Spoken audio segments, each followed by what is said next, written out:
I'm his wide receiver 14. Like, it's basically 1.5 years. It's kind of like just being social. Just being like, hey, what's up? Nice. Yeah, sure. I'll tuck this down. It doesn't affect me at all. Mm-hmm. Yeah. Yeah, it's very believable. Yeah. Totally. Week 18, we're getting the breathalyzer, and that's hour 2 of the Let's do show. that. After the I award. will absolutely do that. I will at the wrap party. Make hashtag breathalyze Barry a thing, trending. Laid out. Impervious to beer. Yep. I told my wife about it, and she remembers the incident. She's like, "That was a long time ago. Your liver's shot now." But It's like Philip Rivers coming back Exactly. in a few years. Not the same. Not the same I guy. can't wait till we put that side by side on the show soon. Fantasy Football Pregame with Matthew Berry. Still waiting for the holiday party. We're not quite there yet. Week 16, Fantasy wait. Football Pregame. Matthew Berry, George Savaricas, Jake Croucher, Lawrence Jackson. Fantasy Football semifinals around the nation. 2/4 of the desk are part of the semifinals right now. Bye, brothers. Not going head-to-head, though. You're taking on producer Steven. Lawrence has Roto Pat in the League of Assholes. I need a comeback. Roto Pat had Puka, so we got a battle. Yeah. Steven needs to come back against me. I'm playing with the lead. JSN and DJ Moore, a good start. Jalen Hurts as well, solid. Yeah, I mean, like, Puka, okay. JSN, great. DJ Moore, I mean, it's ridiculous. It's DJ Moore. that's why. Congratulations. That's It's all stupid. about, baby. It's absolutely stupid. George, but quick question, though. In the League of Assholes, which asshole are you rooting for? Like, who do you hate the least? For me, I am legitimately rooting for Lawrence. Yeah. No, to go 0 QB in a super flex? Lawrence needs to win this league. And stupid. Yes. I'm rooting for Jay. To be fair, I think Matthew, and I appreciate it, by the way, see, Jay is on Fantasy Football Happy Hour every day. That's right. Plus this show. Yes, sir. See, I'm only on Thursday, so you don't have to hear me every day of the week. So Correct. I think that works in my advantage a little bit. Very quickly, this is how I rank them. I rank them Lawrence, right? Producer Steven. Then Jay. And then Rotopat. Because at least, as annoying as Jay is, at least Jay's part of the show, and it would be like, it'd be nice to keep the title on the table for the third straight year, right? As opposed to Rotopat, who's on the Rotoworld Football Show. He's on a different show. He's part of the family. We love Rotopat. But, you know, I gotta say, No. DJ Moore. So last night, it's stupid. It was such a beautiful. I just kicked over a poinsettia, by the way. What the fuck's going on? What happened to the holiday cheer here? You're denigrating Roto Pat. You're kicking over the poinsettias. Well, Rotopat has won our Survivor, our Guillotine League, our Guillotine League 3 as well. years in a row. It's unbelievable. Like, so Rotopat can't win. Yeah.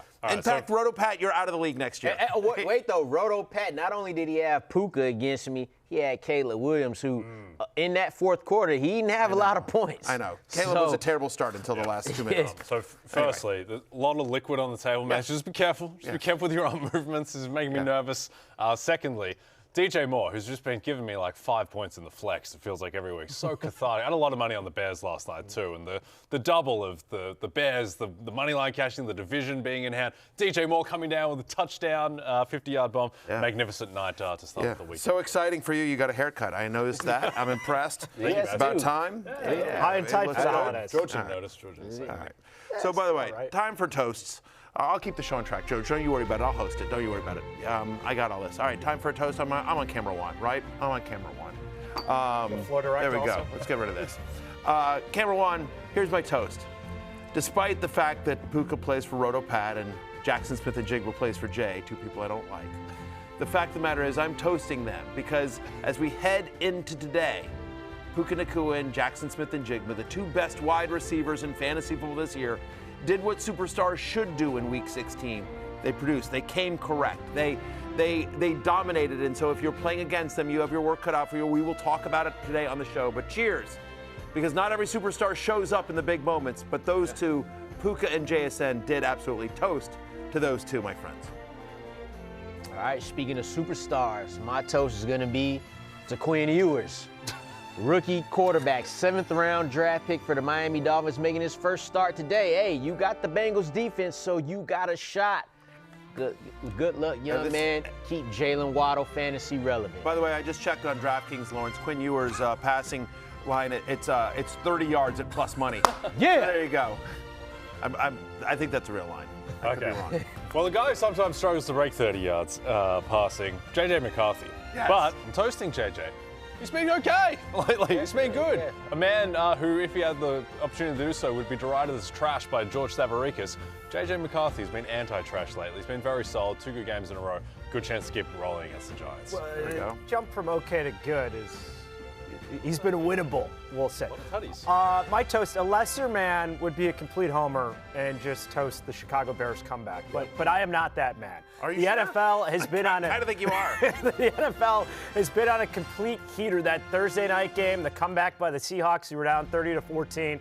The TNF crew was saying that's the best Thursday night game they've ever had. Then on Saturday, you get Bears-Packers, the Bears, this improbable comeback. I can't wait for Sunday night on NBC and Peacock to see what the Patriots and Ravens have.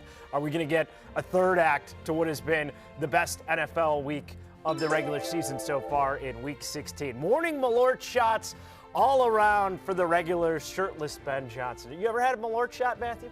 I'm not. That I'm not aware of. That's the unofficial shot of Chicago. I went to Google AI for the flavor profile. It says it tastes like tires, which is very accurate for Chicagoans. We'll probably be burping that up. So did you just say as your toast you are you can't wait for Sunday night?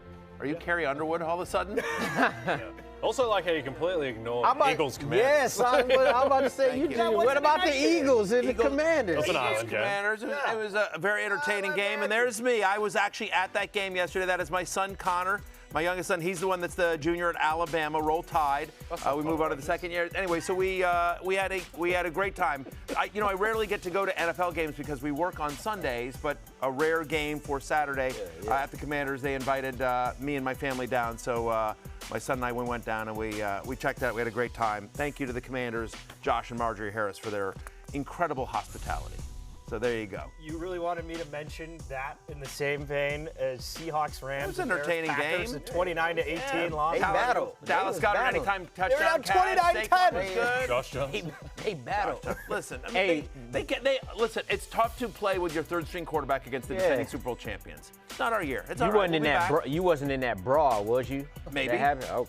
Maybe. Top fantasy performers so far. We mentioned Puka. How about Matthew Stafford, even in the loss, balling out yet again? KW3, JSN, again playing well for the Seahawks. The DJ Moore, who's done nothing all year. That's the annoying one. If I was playing against DJ Moore, if I was producer Steven playing against Jay. You had Odunze and Luther Burden out. By default, he was I know. the only warm body. But the way the game went, though, it's like, oh man, I'm safe. All of it. No, but listen, Jay and I were texting. It was a secret text chain that you guys were not a part of. Neither was Connor Rogers, just Jay and I. Actually. And I'll give you credit. We were just talking about like what bets we liked, and Jay was just like, I think DJ Moore's line is too low, and it wasn't until the fourth quarter, and then obviously DJ Moore cashes on the over. So thank you, it's so good. Jay Croucher. I got like 20 points in overtime against Steven between JSN and DJ Moore's teddies. I don't see how Steven just don't fight you at this point. Like that would. That's right. I'm bigger than Steven. I'll take it. That got to come to blows. Question for you,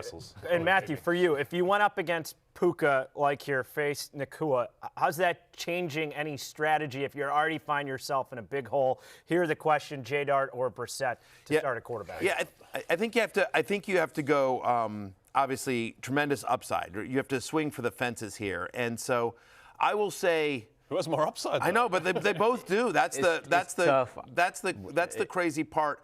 I'm gonna go with Jacoby Brissett, right? That's a game in a dome with an under-over of 48.5. And so if you're telling me one of these guys has a 6-touchdown game, I feel like Brissett. I know Dart with a rushing here, but I'm nervous about wide variance there. I do think the Falcons feel like they've phoned it in a little bit, and just with the return of Jake London, which we're going to get to, this game feels like this game has a better chance of being a shootout than J.J. McCarthy on the road at the Giants. You know what I mean? Falcons just won their last game against the Bucs. I understand. But Brissett hasn't been under 20 fantasy points. His floor has been insanely high. I agree with you. But I'm just saying, like, in terms of who's got more upside, I actually weirdly think it might be Jacoby Brissett. But that's a good one. I'm going for the shootout. Yeah. I'm going to go with that there because we know whatever happens, win, lose, draw, the Cardinals are throwing the football. Yep. You with that, Jay? Are you a Dart man? No, I would be a Brissett man. I also think as much as you are shooting for upside, like it is important to have some sort of floor to at least like activate other guys in your lineup who might give you the upside. And I think that I just worry with Jackson Dart about what that offense has looked like the past 2 games. They're running out the season, the Giants, and I worry that like Dart could have a 149-yard game with no touchdowns. But the other thing I want to just say there, it also depends on who else you have on your roster. Like, so in that particular case, like with Jackson Dart, but if I also, like we preferred Brissett to Dart in terms of upside, but if I had Wan'Dale Robinson, you know what I mean, then it's like, okay, well then that's a stack, and now what you're hoping for is Jackson Dart to Wan'Dale Robinson for 2 touchdowns or something like that. Or same, Joe Brissett, if you have Michael Wilson, you know, even if we're going to see Marvin Harrison Jr. back today as well. So it's about maximizing your roster in terms of where's the most upside, and can you create some stacks there as well. And so that's what you're aiming for here. Could you imagine if you went against Puka and you're trying to rely on a Wan'Dale Robinson, Jackson Dart stack? That's literally me. Well, but there are people who are sitting in that chair like our man Lawrence Jackson right here. I'm versus Puka in 3 leagues right now. That shit is devastating, to be honest with you. We got a question here. I had JSN. He had Puka, Superflex. Needed a Superflex and Flex spot. Genty, McCarthy, Shuck, and Evans. I think it's Shuck and Evans. I think it's your last South 2 champions. And Shuck's got a chance to run in 2 touchdowns, today in that matchup as well. We've talked about him throughout the week. He was on the love list this week. At least 17 fantasy points, I think, in like 4 of his last 5 starts off the top of my head. And then Mike Evans, again, same thing. You're hoping for a big play there. I just don't see Ashton Genty having a big game against the #1 run defense in the NFL. And then McCarthy, so you get rid of Genty in terms of upside. Genty can't get 30 yards against bad teams. I know. I mean, so it's absolutely it would be like pulling teeth if you have him in there and you waiting for a DJ Moore moment with Ashton Genty. It's amazing that Tyler Shuck is like a no-brainer over Ashton Genty. Yeah. It could, listen, I could see J.J. McCarthy having a big game against the Giants. I mean, the Giants also, but, and he has some rushing upside. So, I mean, if it's 2 flex, then you're like, both quarterbacks, I suppose. But anyway, all right, shirtless Ben Johnson. Once again, down big because my opponent had Puka. Who do we think has the bigger upside at wide receiver, Cortland Sutton or Wan'Dale Robinson, boys? We talking, he don't say it, whether it's PPR Well, I mean, the or thing not. with Cortland Sutton his whole career is that, he does have an end zone threat and he does have a deep ball threat and he's still Bo Nix's #1 target. So I would go Cortland Sutton just because of the touchdown equity.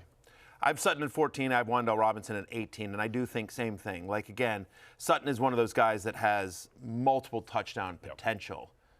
I think he's the guy you looking for the touchdown here. You don't want to get caught in a Wan'Dale Robinson trap where it's 6 for 50.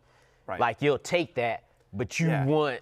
He's more of a floor. Wan'Dale's more of the floor play. I mean, we've seen Wan'Dale have big blow-up games. Yes. And if you get Cortland Sutton that 140-yard touchdown in the first quarter, then you're like good for the rest because anything else is just a plus from that point. Yes, sir. They're favored by 3.5. Over/under's 46.5.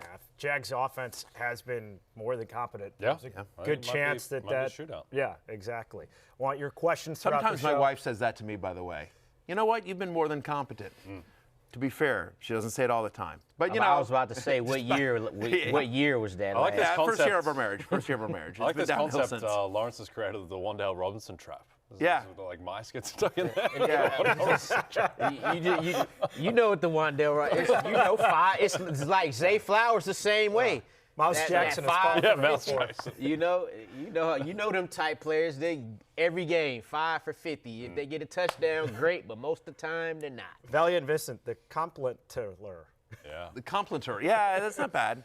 Valiant Vincent, Not amazing, but, whatever. It's week 16. I didn't nail the execution there either. Hashtag FF pregame. The regulars chiming in here on week 16. How about we get to the injury designations we have been tracking coming into it. These are the players ruled out. Alvin Kamara out. Devin Neal out as well for the Saints. Dylan Sampson has the hand injury. How about the Chiefs wide receiver core?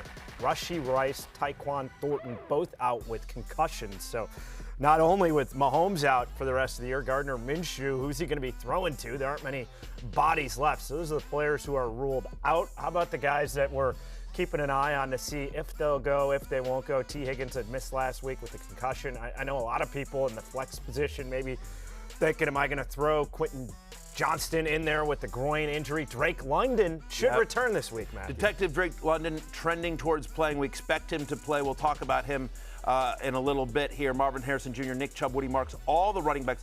Everyone on this list is expected to play except for QJ, who I think is truly questionable. And so we'll talk about all these guys throughout the show. But if you had any of those guys, you're excited for them to get back, except for the Texans' backfield, which feels very muddied now. You know what I mean? Like, because you're going to have Marks, you're going to have Chubb, Jawhar, is it Jawhar? Jawhar Jordan as well. And you know what's going to happen is we're going to sit here. And it's going to be Dare Ogunbowale for 15 touches and this as well.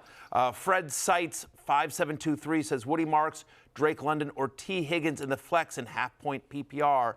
3 prayer emojis. I think it's Drake London. London. Yeah. I actually think that's an easy one. Drake London's an interesting one. And again, we're going to talk about him here in a couple of minutes here. But limited practice, Lawrence, limited practice. Didn't practice on Friday, but then, again, Adam Schefter reporting overnight that he is expected to play. I mentioned on Wednesday on Fantasy Football Happy Hour that I had a source that told me Drake London was going to play, and so it all looks like that's going to happen. Raheem Morris. But it's, Raheem Morris. Yeah, I told you, Raheem Morris. Raheem and I text. Well, he's my canasta buddy, and so anyway, we do that all the time.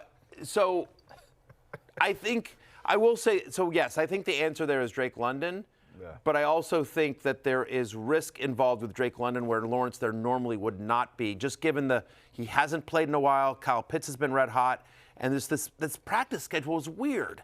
Yeah, the practice schedule was the weirdest thing about it. The other side of me, the way I think about it is, why bring him back now? He's already missed 4 games. You're out of the playoffs. Like, you feel like if they're gonna play him, then like you're gonna play him to try to win, you know? Yeah. So that's kind of how I look at it. But the practice thing, very, very odd. So we got to see when we finally get that he's a go. I think that's the key point, though, is the implication of health based on the fact that he's going to be out there. Like, season's done. They got nothing to play for. They're not going to have Drake London coming back if he's dragging around a bad leg. I think that he is going to be pretty close to normal Drake London. Well, one of the things that I had heard prior to Raheem Morris telling me he was going to play, my source Raheem Morris, was that again, like, I think it's a contract year for Drake London. I could be wrong on that, but just that the thought was in a lost season, regardless of whether it's a contract year, in a lost season, does it make sense for Drake London, honestly, in a business decision, right? It is a business ultimately. Does it make sense for him to go out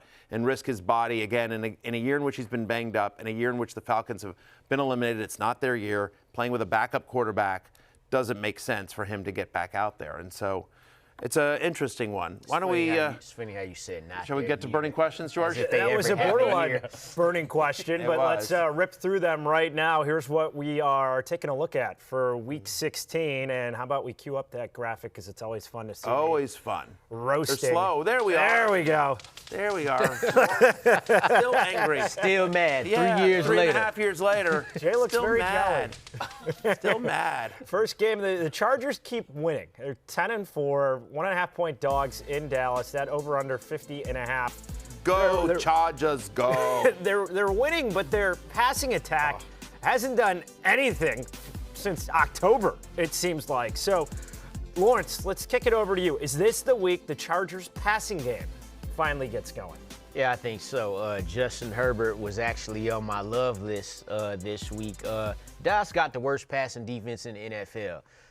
They're middle of the pack when it comes to run defense. They're probably better than that because you remember they didn't have Quinnen Williams the whole season. So attack where you can attack. I know they might not have Quentin Johnston there, but we know in Justin Herbert you got a guy who's had a 5,000-yard passing season. So if you could get the protection, attack them where they're most weak. So I feel good about him being a quarterback one this week. Yep. It turned into a bit of a pass funnel defense, Dallas, with Quinnen Williams completely changing the rush defense. I think he might be the single most valuable run defender in the league. The thing with Herbert, it's not so much how he's played or how the receivers are. It's just he doesn't have a chance behind that line. And you would suspect Dallas's pass rush is okay, but there should be enough time, I think, for his guys to separate. He's been running more, which gets you a few points, obviously, with his legs. Over-under in this game is 50.5, so we expect a lot of points to be scored. Cowboys give up 2.2 passing touchdowns touchdowns per game.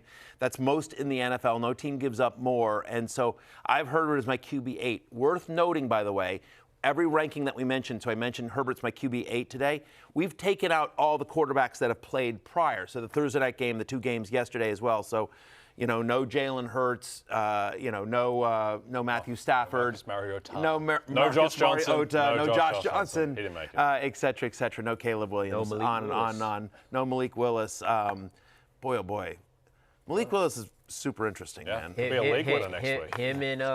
Him and Mac Jones will get their shots next year. He looked great. Great last night. He looked good last year when he had that limited run. Ever since he's been in Green Bay, really. I think I believe he's a free agent. He is. Yeah. Matt Mods, 91. He'll be a starting quarterback next year. I'd rather pay him than Kyler Murray. I was just about to say, right? At cost, yeah. Yeah. Interesting. Half-point PPR flex between Michael Carter, Kareem Hunt, Audric Estime, and QJ.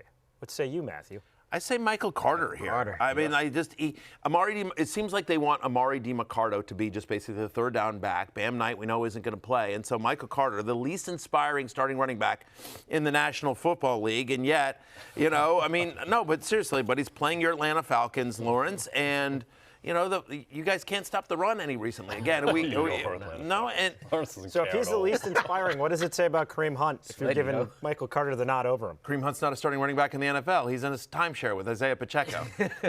He had 30 carries lead running back, I should say. Anyway, I think that game is, listen, again, it's 48.5 over-under in that Falcons-Cardinals game. And I'd take the over there. I think that's going to be a sneaky shootout game. It's going to be a great battle between... Or maybe not sneaky, just a shootout game. Yeah, it's going to be a great battle between DiMarcado and Gumbawale in the many-syllabled backup running back last name to see who can screw America today. One of the things I really like about Daria Ogunbowale, can I tell you? Great name. Is that I can pronounce his name. Like when he first came to the league, I was kind of stumbling all over it. Yeah, he's been in 6 years. Once I learn how to say a guy's name, I like to say it all the time to sort of prove that I can. Well, the good thing it took me a year to talk about Tua Tagovailoa, but now, like all the time, I never just call him Tua. Now I use the whole name. Wait till you get to year 4 of Kyle Monangai. You'll be. Monangai took me a couple months too, as everyone knows. The key with the Gumbawale is there's a lot of extended vowel sounds, which makes it easy, as opposed to Alberto. Remember Alberto in Denver? Yeah, it wasn't good. It was too hard. There weren't enough vowels. Yeah, I know. You're taking the show off the rails now. Usually that's my job. Stay in your lane. Albert O pronunciation, and can you trust Amari and Hampton to get enough touches in the Chargers backfield, Jay? Trust, very strong word. The issue, too, is that the matchup against Dallas is no longer as appetizing as it was in the pre-Quinnen Williams era. Know that Quinnen Williams is dealing with a concussion/neck issue and is in some question. But I think that Hampton, I suspect that as the season progresses, he's going to get more workload coming off the injury. It's just the issue of this Chargers run game with the offensive line hasn't been super efficient. They really like Kamani Vidal for whatever reason, and it's not an amazing matchup. I think Hampton's a viable flex guy, but I wouldn't feel amazing about it. They like Kamani Vidal because they like him in pass protection and because that line has been so brutal. But the positives about Amari and Hampton is that even though he's not playing all the snaps. Like in the 2 games since he's returned, he's played 34% of the snaps. Vidal has been out there more. But again, that's because of pass production. The positives are that when Hampton is out there, they're giving him the ball. He's had at least 15 touches in both games since he's returned here. He's actually out-touched Vidal 6-1 in the red zone. He's got 2 of the 3 goal line attempts that running backs have had in the 2 games since he returned. So I think he is a touchdown. I have at running back 20. So think about that again. I have at running back 20 after 6 teams have played. I think he's a touchdown-dependent flex, but I think he's got a pretty good shot at getting into the end zone. But just understand, he is definitely touchdown-dependent. So I agree with you. Trust is a strong word. He's merely a flex. Tanner Hoppy says, 0.5 PPR flex spot, Mike Evans, Chris Olave, or Amari and Hampton. I think it's Evans. Mike Evans. I'm actually going to say Chris Olave here. Olave's been, it's 1,000 yards and 7 touchdowns. It's the Jets. We like Tyler Shuck as well. So I do think the Panthers always play Mike Evans tough, and I like Mike Evans today. But for me, I would go Olave here. It's close, but but Tanner, we prefer both wide receivers over the running back in that one. Agreed. I swear it sounded like Barry was saying meningitis instead of Monangai. LOL. To be clear, I've had both. Yeah, specifically. Unbelievable. Oh, dear. Anyway, thank you. I'll be here a week. Try the curly fries. Monongai. Tip your waitresses. Yeah. Monongai, buddy. There you go. Meniscus. Meniscus, meningitis. A lot of M's. He's good, Monongai. Minshew starting at quarterback. Minshew, for nice. The Chiefs. They are 2.5-point favorites in Tennessee. Over under only 37.5.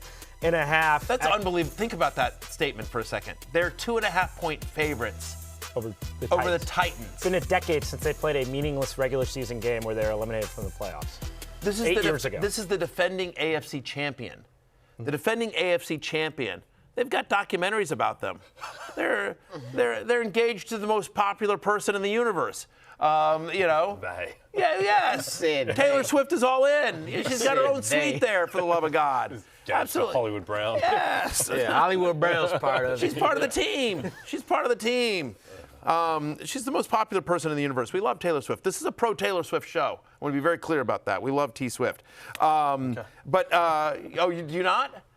You can speak for the table. That's fine. Yeah. No, I'm not It's his anti-Taylor show. Swift. I'm not anti. I'm not as pro as you, seemingly. I'm going Team Beyonce over Team Swift. Stop it. Oh, yeah? That's outrageous. Not close. Stop it. Not No. close. As far as because it is close. Talent. It's, Production. Yeah. Beyonce's amazing. Disagree with that, though. I mean, We shouldn't get into this. No. Actually. Because we'll talk about this for the next hour and a half. Come on. It's not I close. will say, I'm going to say 15 seconds, then I'll shut up. It's like Josh Allen v. Matthew Stafford. Josh Allen's a better quarterback. Taylor Swift Eras Tour, the best concert experience of my entire life. Saw it with my daughters last year. Best concert experience of my entire life. Unbelievable show. I love how I asked expectations for KC passing game with Minshew starting, and That's the here's where we've landed. Now we're on Taking Taylor shots at Swift. Beyonce. Taylor Swift versus Beyonce. We should do. We're going to do a special episode of the podcast where it's literally going to be just that. That's all we're going to do is we're going to debate that and Magnolia being the best movie of all time. Yes or no? And then we'll breathalyze you for good measure. Done. That's the show. Here's the thing on the, but just the fact that the Chiefs are literally like less than a field goal, favorite against the Titans, who are in the contention for the number 1 pick next year, is unbelievable. But I do think Gardner Minshew will be good enough to get the ball to the guys we care about. And there aren't that many on the Kansas City Chiefs here, right? But I have Kelsey as a top 5 play today as well, right? Like, think about this. Last year, in the 9 games with Gardner Minshew, Brock Bowers averaged 14.7 fantasy points per game. Right? Since week 9, Tennessee allows the 6th most fantasy points to opposing tight ends. I also think Xavier Worthy becomes interesting. Think about, again, Gardner Minshew in 2024. Jacoby Myers averaged 14 fantasy points a game with him. Michael Pittman averaged 16 points in 2023. Gardner Minshew is, while he is not a starting level quarterback, he is somebody that has started a number of games. He's in a fantasy friendly script. Because of no Rashee Rice and no Tyquan Thornton, it's basically it's Worthy, it's Hollywood Brown, it's Travis Kelce. It's a fairly narrow tree in a very good matchup against Tennessee. So I'm not sure I feel Gardner Minshew as a streamer. I'd much prefer the Tyler Shucks of the world. But I think for me, well, yeah, that's your team, which is ridiculous. I'm actually taking it to the wire between him and Shador. The over-under for this Titans-Chiefs 37.5 scaring me, but the Browns scared the Browns Last week. Yeah. They got no linemen. And the over-under in that one gets 40.5. But they're double-digit underdogs, so maybe Shador is just throwing throughout the second half. I think it's a good kind of thought experiment between those two. The issue with Shador, even though that he should have game script, the Bills' run game is so effective. Like, the Bills might just have the ball for 40 minutes in that game. In the game script, it worked in their favor last week, too. And because the Bears, like the Bills, have an amazing run game. Well, and teams have been able to run on the Browns the last couple of weeks. They've been so good, and then, Tony Pollard and think they teams will are going today. on. And shout out to my friend Evan Silva, who pointed this out. I read something that he wrote, which I hadn't noticed, but he brought this up. So shout out to Evan. Basically that the Browns are basically selling out to try to get Myles Garrett the sack record, and so they're lining up Myles Garrett like very wide to try to get him, which is helping open up the run. James game. Cook. That's why teams are being able to. Yeah, which is kind of annoying because Myles Garrett can get the sacks himself. I know, but he was literally could anyway. he could. Anyway, but the point is that I think the fact is Gardner Minshew is a good enough quarterback, and that's enough of effort to him, where he will be able to get the ball to Kelsey, to Worthy. If you're in a deeper league, you need to start Hollywood Brown. Like, I think, again, against Tennessee, I feel okay here. We got a question here, George. Jorge Pena, 86-26 litany of names. Help uphill battle after facing Puka and Stafford. Rams stack there. Worthy, Keenan, or Coker.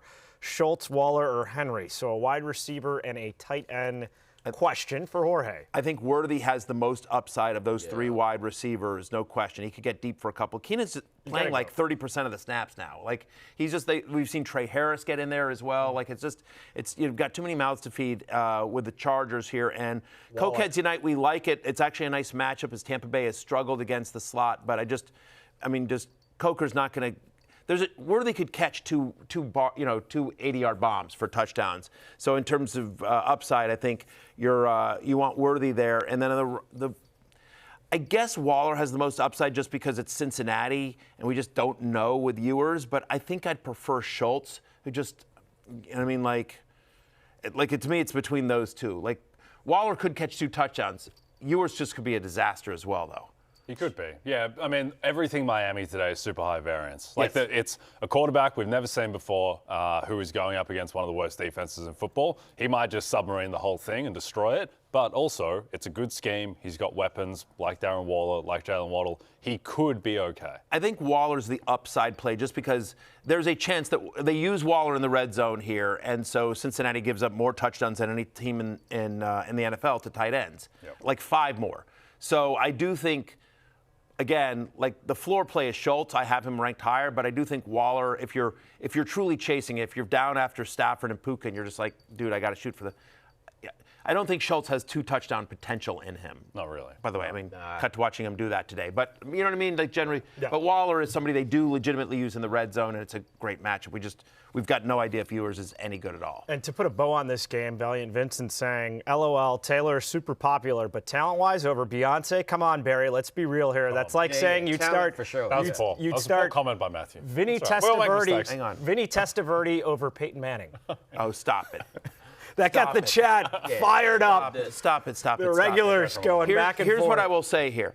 I have no problem if somebody says they think Beyonce is more talented than Taylor Swift. I got no issue with that. Beyonce's unbelievable. Queen Bee. I'm all in, right? All I'm just saying is that I think when you have to consider Taylor Swift's talent, it's not just as a songwriter or a singer or as a musician or as a performer, but I also think it's all of it. Like what she has created in terms of like, as a I'll take her as a businesswoman. But I think that's all of it. Like in terms of talent, but in terms of all of it, she is.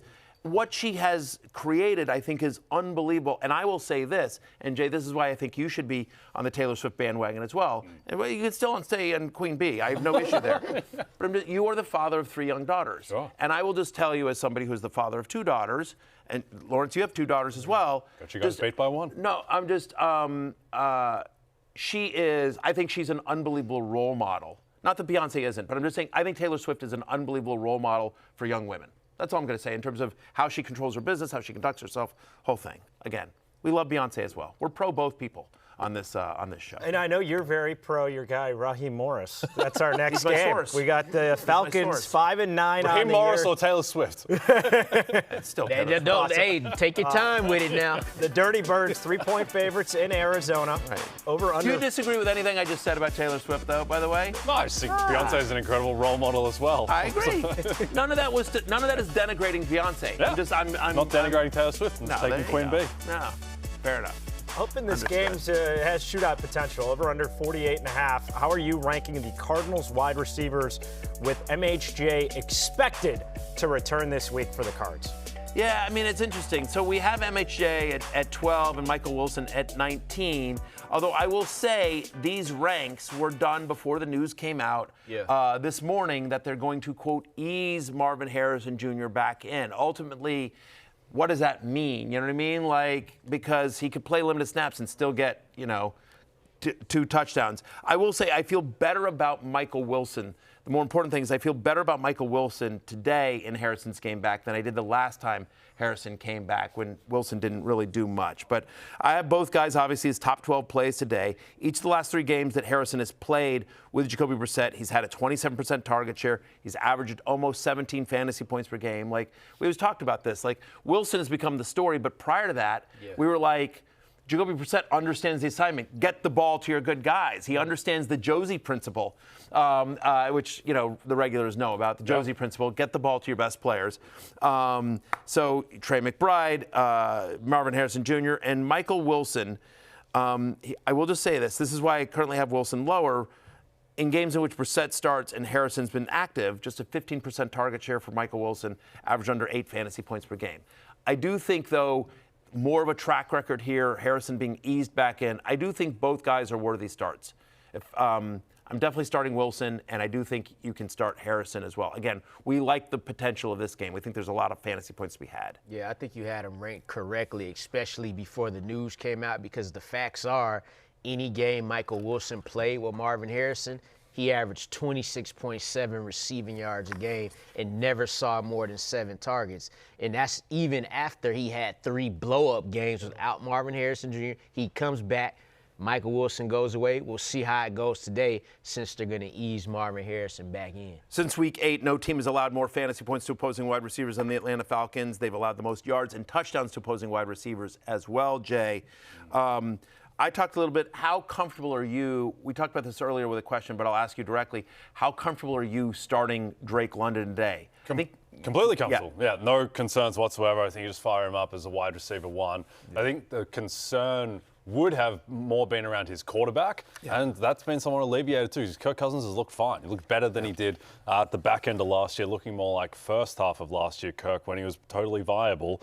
Favorable matchup. This is going to be one of the better irrelevant games that we've seen. Like, this is a fun one. 48.5 total, in a dome, a lot of fantasy relevant players. This is going to be a good one. At every position, and you talk about Drake London, at least 6 catches and 100+ yards in his last 5 out of 6 games, and he scored 6 touchdowns. This is a guy that's still going to go over 1,000 yards this year, and he missed 4 games. So I would feel great about putting Drake London back in there. Final game, biggest spread of the week. The Raiders, and it's crazy to think after week 1, the Raiders were 1-0. The Texans were 0-1. The Raiders are now 2-12, 14.5-point dogs. The Texans have won 6 straight to get to 9-5. The over-under, and check out the spread, Texans by 14.5. The over-under just 37.5. But the big question is the Texans' backfield. They've had all these injuries recently pop up. Anyone that you're comfortable starting this week out of the Texans' backs? Boy, comfortable. I don't know that I would feel comfortable. If I had to start one, it's Woody Marks. You see him there. I have him ranked the highest among other running backs and significantly higher than Chubb. You don't even see Jordan there, I should say. Sorry. But the 5 completed games that Woody Marks has had, he's averaging 20 touches. Only one team allows more rushing touchdowns to opposing running backs than the Las Vegas Raiders. So I'm nervous they use a lot of guys here, but if I'm starting a Texans running back today, I think it's Woody Marks. I'm at running back 17 again after 6 teams are on a bye. He's a flex play. He's a shaky flex play to me. Yeah, he's the guy you want out of this backfield if you have to start someone. Ideally, you have another option. But the concern is one, he's clearly dealing with something. And if he plays, like they're 14.5-point favorites, so he may not just need to be out there in the fourth quarter. And last night as well was a reminder that, sometimes guys like Josh Jacobs, they give it a go and then you feel something and then he's done for the day. Yeah. And that was a game where, they still needed him. Woody Marks, they may not need him in the second half. That's right. So that would be the concern. Lawrence, is it crazy, Raiders side, to bench Ashton Genty in the fantasy playoffs now? It's probably more crazy if you put him in your lineup at this point, and it's just the facts. He's actually running back 20 throughout the whole year, fantasy points per game, which is not bad for a rookie running back. It's just not what we expected. The thing is, the last 3 games, he's running back 37, and that's not really startable for the running back you drafted probably first, maybe second on your fantasy roster. You don't have the what we think game script that'll be in his favor. And so a few weeks ago it was, well, he's getting a lot of targets, but the problem is he's had trouble getting to 35 rushing yards in several of his last few games. So now you're going up against the best defense in the league. It just doesn't look good. And if you're starting him, you only just hoping at this point. Yeah. George, you're a big Boise State guy. You're disappointed with Ashton Jeanty outside of the context. I understand it's a terrible offense, terrible O-line, but outside of what he did against your Bears, he just hasn't really looked the part. How much of it do you guys think it's talent versus scheme? Because it's such a wash of a year with how it's negative game script 50-50. The whole year. I think it's like 75-25 scheme. I mean, the team's a disaster. Yeah. The team's a disaster. The offense is a disaster. I agree with you. He doesn't look right, but I also think that can wear on a rookie. Sometimes rookies hit a rookie wall just in general, and then you get to a situation where it's just like it's hopeless. And if you have, I would assume that the people in that locker room know, like, they're all gone. Like, you know what I mean? Like, they have to tear it all down. Like, they're gonna have they're gonna have the number one pick. They're gonna draft Fernando Mendoza. I can't imagine Pete Carroll is back. I can't imagine. You know what I mean? Like, it's gonna be like Bowers, Crosby, Jeanty, and like who knows who else is still left on that team. Yeah, I think as well, when you get tackled behind the line of scrimmage so often, you just start to expect to get tackled behind the line of scrimmage, and you're like anticipating the contact before it even comes. So yeah, difficult year for Ashton. Since week 11, he's had literally one game with more than 35 rushing yards. The Texans allow the 5th fewest yards per carry to running backs this season. Raiders have an implied team total of 12 points. 12 points. The only argument, if you have to start Jeanty, I'll tell you, a friend texted me yesterday, Jeanty or Michael Carter, and I said Michael Carter. Terrifying. I mean, right? Yeah. I mean, do you guys disagree with that? No. I know.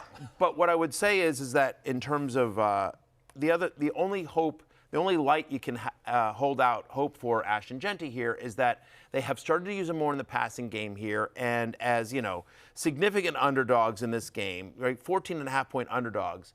Does he just rack up a bunch of like cheap PPR points in the second half when they're trailing? Geno Smith is back. Not that Geno's been good this year, but at least it's, you know, he's an upgrade. Get you more than 64 yards. Yeah, I mean, you feel better about the offense with Geno under center, you know, than you do with Kenny Pickett, right? The Pickler. So anyway, but yes, I think listen, if you're in the semifinal, if you have Ashton Jeanty on your team, it means you used a first-round pick. And if you're watching today, it means you're in the semifinals. And so if you're in the semifinals, it means you did something, you got there despite Ashton Jeanty, not because of him. So chances are you have better options than him today.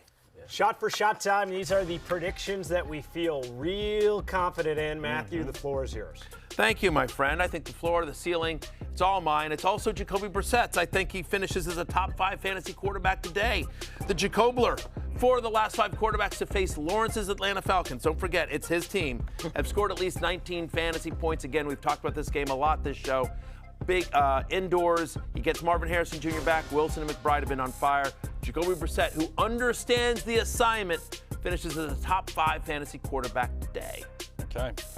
New Orleans Saints, who I was a diehard Saints fan at the start of the season, then I jumped off the bandwagon seemingly too soon, as they're going to finish with a similar record to my Colts at this point. I think they cover 6.5 against the Jets team that has completely given up. All right. Talked about these Cleveland Browns rush defense. Well, I'm going with James Cook, who's going against them today. 110 yards from scrimmage, which is now, I guess, not minus 103. They've been seeing me take this bet every week. Look, he's hit this in 5 straight games. He's had at least 30 receiving yards in 3 of his last 5 games. Swift did it to him. Tony Pollard did it to him in consecutive weeks. Give me James Cook in what should be a favorable game script.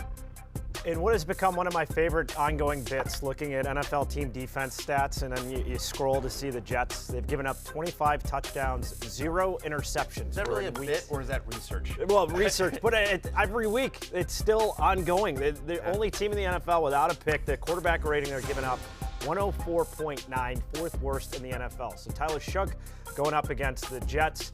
Went for 272 last week. His over-under 214.5. I think he's easily going to clear that. He's looked very confident for the Saints at quarterback. I think he keeps it rolling today. I like it. I'm just excited to know that George does research before the show, because he doesn't seem like you do. It's, who knew? Savage. It's all part of the ruse. I appreciate that. I appreciate that, my friend. All right. Toast number 2. Jared Goff scores at least 18 fantasy points today. Look, since week 9, he's the 8th best quarterback in fantasy football, averaging over 19 fantasy points. He's averaging 291 yards per game. This game is at home in the Dome. Jared Goff in a big game, a game the Lions desperately need, scores at least 18 fantasy points. The Goffler. There we go. Okay. The Abugler, Emeka Egbuka, over 41.5 receiving yards. I understand why this is so. He used to be set in the mid-70s. Now Mike Evans is back. Chris Godwin played all the snaps last week. Dalen McMillan as well.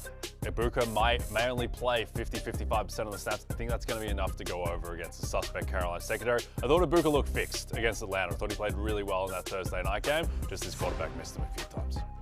All right. I got a Quinn Ewers bet right here. This for the real betting folks out here, right? I got you. Look. The degenerates. Dolphins, first drive to end in a punt. That's at plus 101. Look, I know it's the Bengals defense, but they've held 2 of their last 4 opponents to this, and that's New England and that's Baltimore. The ones they didn't allow that to was Baltimore and the Bills. So you just playing the odds here. Rookie quarterback, first start going against this Bengals team. First drive for the Dolphins to end in a punt at plus money. So I was trying to think how to bet the Texans-Raiders game. Yeah. That spread's huge, 14.5. The over-under at 37.5. You're worried. The Texans put up 40 last week in a win, so they could eclipse that themselves. So I'm thinking Texans team over 26.5. The Raiders' last 3 road games, they've given up 31, 31, and 33. All 3 of those in losses. Texans are going to win in a blowout and easily go over that. I like these guys. I'm going to take these bets. I may wait till we're on air and just do it while you guys are talking. All right, last one. DK Metcalf. I haven't loved DK Metcalf all year, but I do love how they've been using him recently. And I say today, DK Metcalf finishes as a top 12 fantasy wide receiver. Lions have given up at least 25 fantasy points to a wide receiver in 4 straight games. So if you're telling me the Lions give up 25 fantasy points to a wide receiver today, don't think it's going to be Calvin Austin. Give me DK Metcalf to finish as a top 12 wide receiver in a shootout in Detroit. Okay, well, George did some research before the show. So did I. Tony Pollard has had No one likes a bragger. Tony Pollard has had 39 rushing attempts the past 2 games combined. Looked that up myself. I think he goes over 14.5 rushing attempts today against the Chiefs. What are you giggling at? It's not that funny. I think he goes over 14.5 rushing attempts against the Chiefs. His numbers have been suppressed by bad game script. They're inside of a field goal. The spread in this one, Tony Pollard gets 15 carries. I'm just loving all the research that everybody's doing I have to now, dig deep there. all of a True sudden. media. You know, I've done attempts. some research too, and for once I'm gonna join in on this whole little lure thing. All right, I'm gonna take the Herbler, Justin Herbert right here, right? We talked about this Dallas pass I'm kind of defense in on the earlier. Herbler. Yeah, I like that. Let's go with the Herbler. At least 260 passing yards. Now look, he haven't thrown for more than 220 since week 9, but in Dallas's 3 of their last 4 games, they have allowed quarterbacks to hit this number. The one who didn't was J.J. McCarthy, and he had 250. 250 from McCarthy, like 300. So give me 260 for Justin Herbert. That's at plus 122, man. Let's go, Herbert. Got Abugler. 2 of the hottest teams, and not just the AFC, but the NFL, going head-to-head in the Mile High City. The Jags have won 5 straight. The Broncos, 11 straight coming into this matchup. I got the Broncos, sorry to say this, producer Steven. The Broncos covering -3.5. They're 7-0 at home. I think they're going to get to 8-0. I don't fully trust Trevor Lawrence against a playoff team on the road in this matchup. The Traveler is going to go down today in Denver. Oh, wow. He's going down. When we have our end of the year cast party at the Jaguars bar in New York, you're not invited. I mean, after that, you can't show your face. I'll go wouldn't full do it. heel. I'll own it. You won't be allowed. I can't. Yeah, you see. Fantasy Music Happy Hour with Matthew Berry. Aloha, Brex. You're damn right. We talk about, listen, it's an MJ versus LeBron debate. It doesn't matter. They're both amazing. No, the idea that you call Taylor Swift Vinny Testaverde, that was Valiant Vincent. It's outrageous. I'm merely the messenger. Valiant Vincent will not make the top 10 regulars next week. I demand.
Back at it on a fantasy football pregame. We got an update from Ben Baby. Bengals wide receiver T. Higgins officially active for today's game in Miami against the Dolphins. So is cornerback DJ Turner, who was questionable with an illness. Big fantasy news for those rostering T. Higgins in the fantasy playoffs. QJ also active. The rest of the players on this list in that later slate of games for Week 16. But welcome news for not just Bengals fans, but those trotting out T. Higgins against the Dolphins secondary.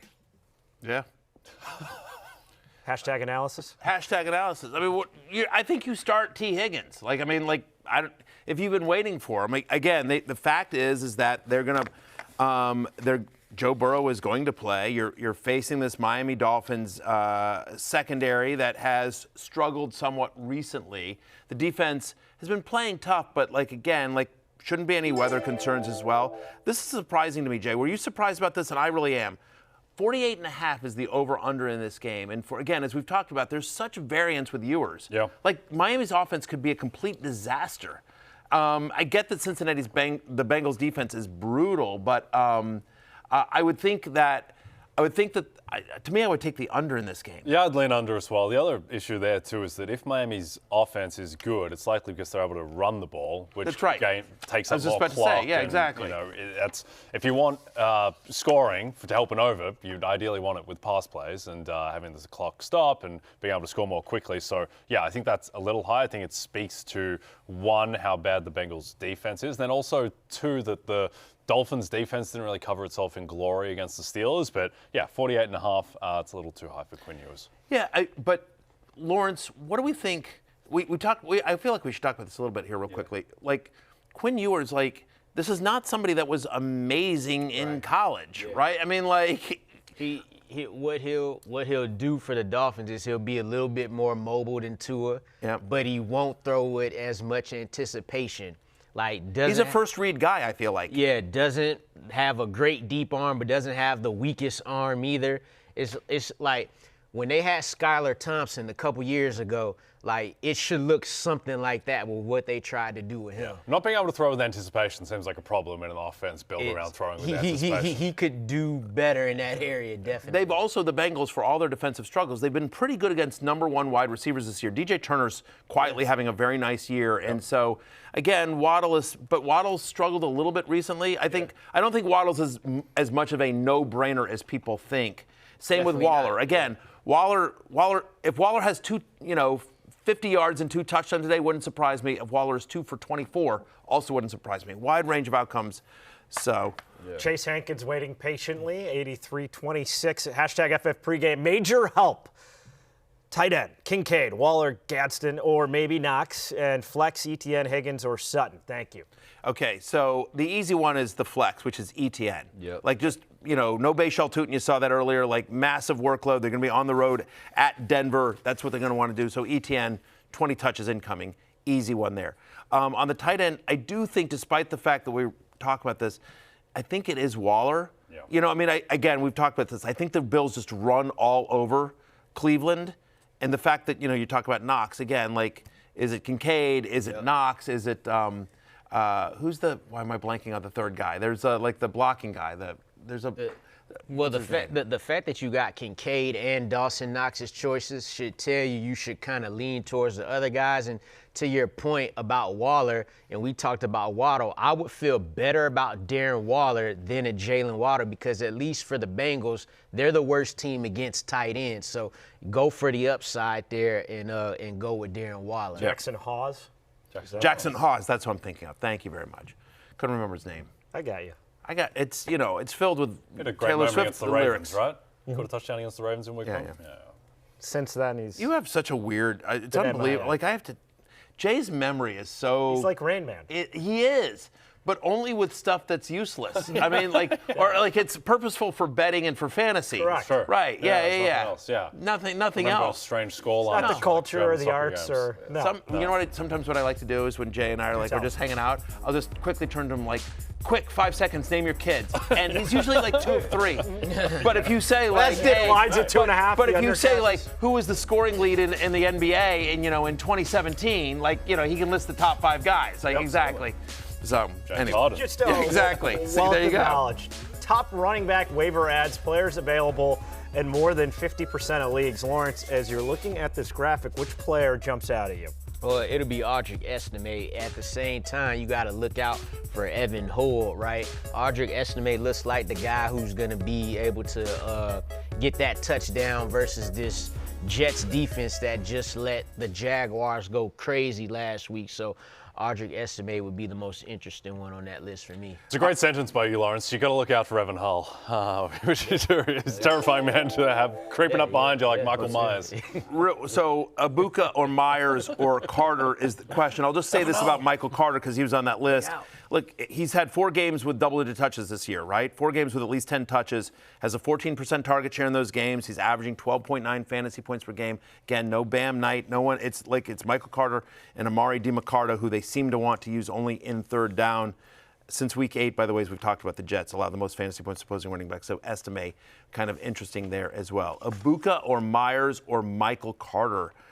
It's interesting because I do think, as much as I like Jacoby Myers, I think the answer is, you'll see some Pat Surtain there as well. It's not Abuka for me. I know you like him over on 41, but No, Myers is the better wide receiver option there, but I think Carter, because of the touchdown equity, it's going to be interesting. I'm very fascinated with this Jags game because what the Broncos do is they play a ton of man coverage. Lawrence is being good there. He throws the ball a ton. The Broncos, they kind of withstand a lot of deep passes because they trust their guys to hold up in man coverage. So this is going to be like strength on strength. So Jacoby, I do think, has a lot of upside. Also, if Jacoby Myers is 3 for 34, is anyone that shocked? So I think that Michael Carter is the play. I think you're right. There you go. Over to our wide receiver. So we have ruled. It is Michael Carter. Yes. I need a judge's gavel. That's what we should do. The court is adjourned. Yeah. Court. Yes, and then I could wear the long white hair. Cover up my baldness right here. Some top wide receiver waiver ads. Adonai Mitchell has been the one guy that's actually been pretty good with the Jets. 27% target share since he joined New York. End zone target in all 5 games, and they've been able to get him the ball even last week as well. We've talked about Jalen Coker, Cokeheads Unite. Back-to-back games now with at least 20% target share and 60 receiving yards. Bucks struggle against the slot. How about Hollywood Brown, guys, and against Tennessee as well. No Rashee Rice here as well. And how would you feel about Josh Downs? Again, you'd have to be pretty deep down. With 6 teams missing, he's still only my wide receiver 39, but he is kind of the Monday night hammer. If you're desperate, I always like having somebody on Monday night in case it all goes to crap today. At least they still have a chance at a Monday night miracle. It's worth noting that the Niners allow the most receptions per game to the slot. So maybe hold out a little bit of hope for certainly Tyler Warren on Monday night, but potentially Josh Downs if you're in a pinch. Moo Monkey 800, need help in the second flex spot, Adonai Mitchell or Estimate? I think it's Estimate. I think he's got the better chance at a touchdown as well. It's him or Evan Hall, but you just heard Lawrence talk about Estimate, and I think he is the Saints running back you want today. Yep. To the extent there is a Saints running back you want today. Thank you for the question, Moon Monkey 800, as opposed to Moon Monkey 757. Yeah, Moon Monkey 757, honestly, is kind of a bit of a slacker. So it took you almost 800 Moon Monkeys to get to one that's, pretty good. And there we have it as well. How did he come up with that number? Maybe it's his birthday or something like that. It's 800? Yeah, sure. Okay. Yeah, well, maybe it's August. I don't know. He was an 800-meter runner back in his day. Mm-hmm. Yeah. Now that we've solved that riddle, how about quarterbacks and poll? Hey, producer Steven, put up a poll in the chat for all the regulars that are watching on YouTube. Sorry, our Peacockians, you can't participate in this poll, or you can come over to YouTube. But what I would say, I want Beyonce versus Taylor Swift. Yeah, I'm just curious. I'm gonna guess that Beyonce will win. No, I believe Beyonce will win. I think Taylor Swift will win. I think Taylor Swift will win. That'd be close. For a fantasy football show crowd, I think Taylor Swift is winning that. I'm just curious. This is all about Anyway, so put up a poll. Be like Joe Flacco beating Damar Hamlin, but alas. It did happen. So anyway, quarterback and tight end streamers real quickly. Tyler Shuck again, 17 fantasy points or more in 4 of the past 5. McCarthy. Here we go, Matthew. There we go. Who's the better performer? There you go. You can participate in the poll right now. There's a little QR code. Oh, is the question who's the better performer? I don't think it's a better performer, but it's just who do you prefer? Just I tell you who Travis Kelce will vote for. You're damn right. Yeah. 1,000%. J.J. McCarthy against the Giants. Worth noting. Only. Anyway, that's how it's Travis Kelce. That's the one vote. That's right. Let's just anyway. Giants are going to the second most fantasy points to opposing quarterbacks in terms of Gadsden against Dallas. Gadsden's had at least a 17% target share in 5 of the past 6. And how about Theo Johnson against Minnesota, guys? How about him? Double-digit fantasy points in 6 of the 9 games he's played with Jackson Dart. So again, if you're sort of desperate there for some pickups there, which leads us, George. Speaking of desperate, in the deeper leagues always say, you guys are naming players who are long gone on waivers. Yeah, so let's get to the guys available in over 80% of leagues in Yahoo. So who are you shining a light on for Week 16, Matthew? Well, you heard my guy Lawrence just talk about Audric Estime, but last week he led the Saints backfield, played 53% of the snaps. He's somebody that can catch the ball as well. I think he's got a shot at a touchdown. You like this matchup against the Jets, who, are a bottom 5 run defense over the last 4 weeks. They give a ton of fantasy points as well. Like we've talked about, it could be I think the over-under is 40.5 in this one. I would take the over here. I think this game has sneaky shootout potential. Okay, I'm going to go Elikai Manor, a popular pick in this spot. Look, here's the thing with Elikai Manor. He ran more routes and played more snaps than any pass catcher on the Titans last week. And so if that is the case and he's out there, then there is a chance that he could have a competent game.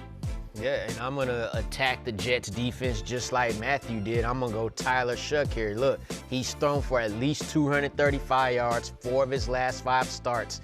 In his last 4 games, he's averaging almost 32 rushing yards a game. And if you watch Trevor Lawrence last week, we see Matthew has him at QB 13. But if you saw T-Law last week, you know that Shuck could be a top 7-8 quarterback this week. It's a desperate play when Jay's pick is not ranked. So that's when we're going. I actually have had a lot of those. We're going show. Deeper, a lot deeper. of non-ranked. For me, we already mentioned Hollywood Brown available in more than 50%. As of this morning, he was available in more than 80%. Rashee Rice, Tyquan Thornton, both out. He had that big week 1 when Rice was suspended. So just by default of who are they going to throw to for Gardner or Minshew, I think he's a guy, if you're in a deeper league, all right, take a flyer, see if he can put something together for you in the fantasy playoffs. Prop a shot. These are all markets that you can bet through our friends at DraftKings. We were 3 for 4 last week. Yeah, we were. Okay. Yeah, we were. Who missed? Here we go. I think I missed. Little Stafford sidearm. Oh, nice, Jay. Okay. All right, you got Jay it in. Stafford. Go ahead. Up top. All right, so I ain't got that much pressure. No. Unless I put it on Matthew now. No. Damn. All right, 2 for 4. Not bad. Not terrible. Not bad. Not terrible. Since Jay made his, we're going to start with him. Jameer Gibbs rushing and receiving yards, 120.5. I'm going to go over. Steelers' defensive line is decimated. No TJ Watt, no Herbig either. I think Jameer Gibbs. Lions up to 7.5-point favorites in that game. Wow. Home to the Steelers. A lot of respect. I don't think they're going to win necessarily by that much, but I do think they'll have game script and Gibbs goes over. Since Lawrence is America's team in the League of Assholes, over to him now. Travis Etienne, rushing yards, 59.5. Man, I got to go under, man. Denver's allowed this to 1 running back in their last 4 games. That was Josh Jacobs, who had 73, but it took a rare 40-yard run against Denver. They're the second best run defense in the league. I got to go under here. Matthew, this number just 40.5 for Xavier Worthy receiving yards. Yeah, I'm going to go over. He's been over this number in 2 of the 3 games without Rashee Rice this season. Tennessee allows the 4th most receiving yards to opposing wide receivers. Give me Xavier Worthy over 40.5. That number doesn't feel that big to me, given that he's going to be the number 1 wide receiver in an NFL offense. Bill's big favorites. Is this going to be a big Josh Allen rushing week? 34.5. Yeah, I'm going to go over. Browns play a ton of man coverage. I think there might be some situations where Josh Allen is escaping Myles Garrett in the pass rush and sees not a lot in front of him because everyone's playing man coverage and not in zone. So I'll go 35+ for Josh Allen on the ground. Will we finally free Justin Jefferson, Lawrence? Receptions, 4.5. Why would I go over on a man who hasn't hit this number since week 11? Well, because only 5 teams have allowed more receptions to receivers than the New York Giants. And hey, at least J.J. McCarthy targets Justin Jefferson, so I'm going with the over here. Rushing and receiving combo number for Bucky Irving, 87.5, Matthew. Yeah, I'm going to go under. I'm going to go under this number. He's been under this number in 4 of 7 games this season. They used Sean Tucker and Rachaad White a little bit too much for my liking as well. So I'm going to go over. I'm going to go under 87.5 rushing and receiving yards for Bucky Irving. So yeah, I'm just nervous about the other guys' usage. I feel like this is, I don't know why, but I actually do know why. I can't prove it, but this is just a gut. This is a gut. No, I'm just gonna say I don't have statistical backup for it. I think this is a big Baker Mayfield game. I think that it's, I don't want to say season's on the line, but it's pretty much like this is a huge game for the Buccaneers and the Panthers, and so I think Baker Mayfield has to ball out in this game, and I think he does. I thought it was one of the greatest tweets of the year, Adam Schefter tweeting that sources say that people are a bit worried that Baker cares too much about beating the Panthers in Tampa. Like, he hates them so much because they cut him and the way that they treated him. He hates them so much it's actually potentially a negative that he's so fired up to play them. Right. Sometimes I get that. Sometimes you get too, it's too intense, Be like that, but I think he's fine. I think Baker's fine. I think you're right. I mean, what do they say? What do they say, Jay? Right?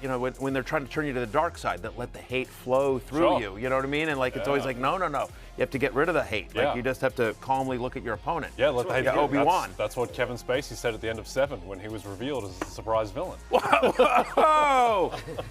Spoiler alert. Again. Spoiler alert. Came out in 1994. Top 3 movies all time for me. Wow. Big Top 7 3. fan. Yeah, next to Magnolia. and Seven is a good movie. It is not a top 3 movie of all time, but that is not as bad a take as him saying Magnolia is his number 1. That's the kindest thing you've ever said to me. Yeah, it's not a top 3 movie of all time, but it's a good movie. I will say, go see 7 if you somehow missed. Watch it with your kids. Watch, yeah.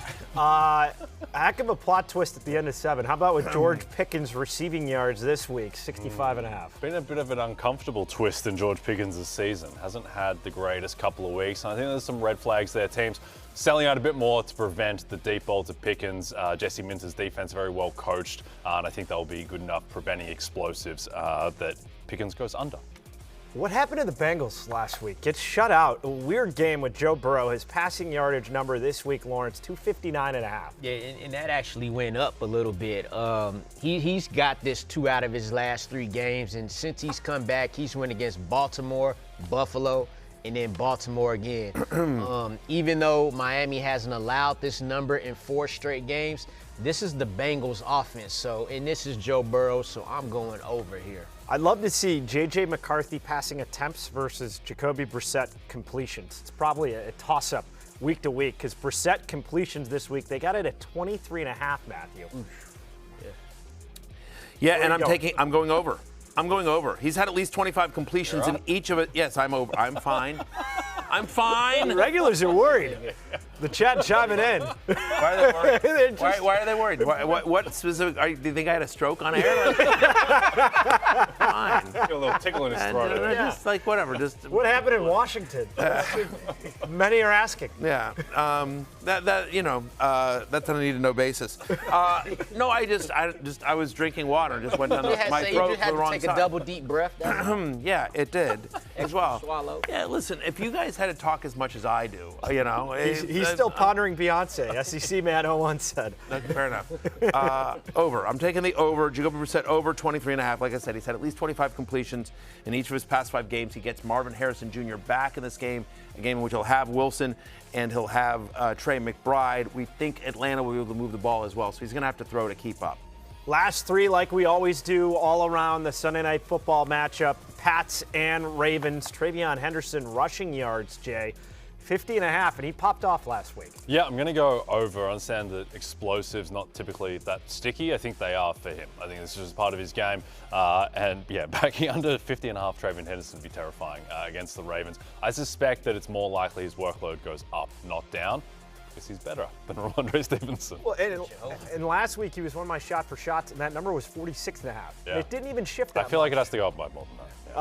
Zay Flowers for the Ravens, Lawrence, receiving yards 62.5. This one was the toughest one for me because, again, remember the trap. He's one of those trap receivers that get you in there. But I'm going to go over here, right? He's hit this in 2 straight games. We just saw Khalil Shakir get this against the Bills, too, and he's more trapped than any of these slot-looking tight wide receiver. So I'm going to go over for Zay Flowers. He's been kicking it up the past few weeks. I smell a new segment, Lawrence's mouse traps. Week to week. It's Khalil Shakir, Zay Flowers, Wandale Robinson, all them tight receivers, he escaped, 5 for 50. He escaped the trap, but DJ Moore was the poster boy for a while. Yeah. And our final guy, Drake May, passing and rushing yards, 268.5.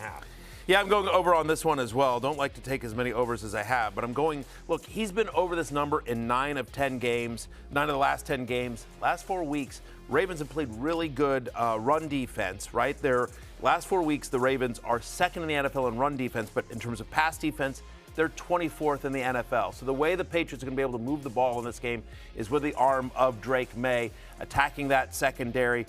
Over-under in this game is 48.5, so I think Baltimore's going to be able to move the ball against the Patriots. Drake May's going to have to throw to keep up.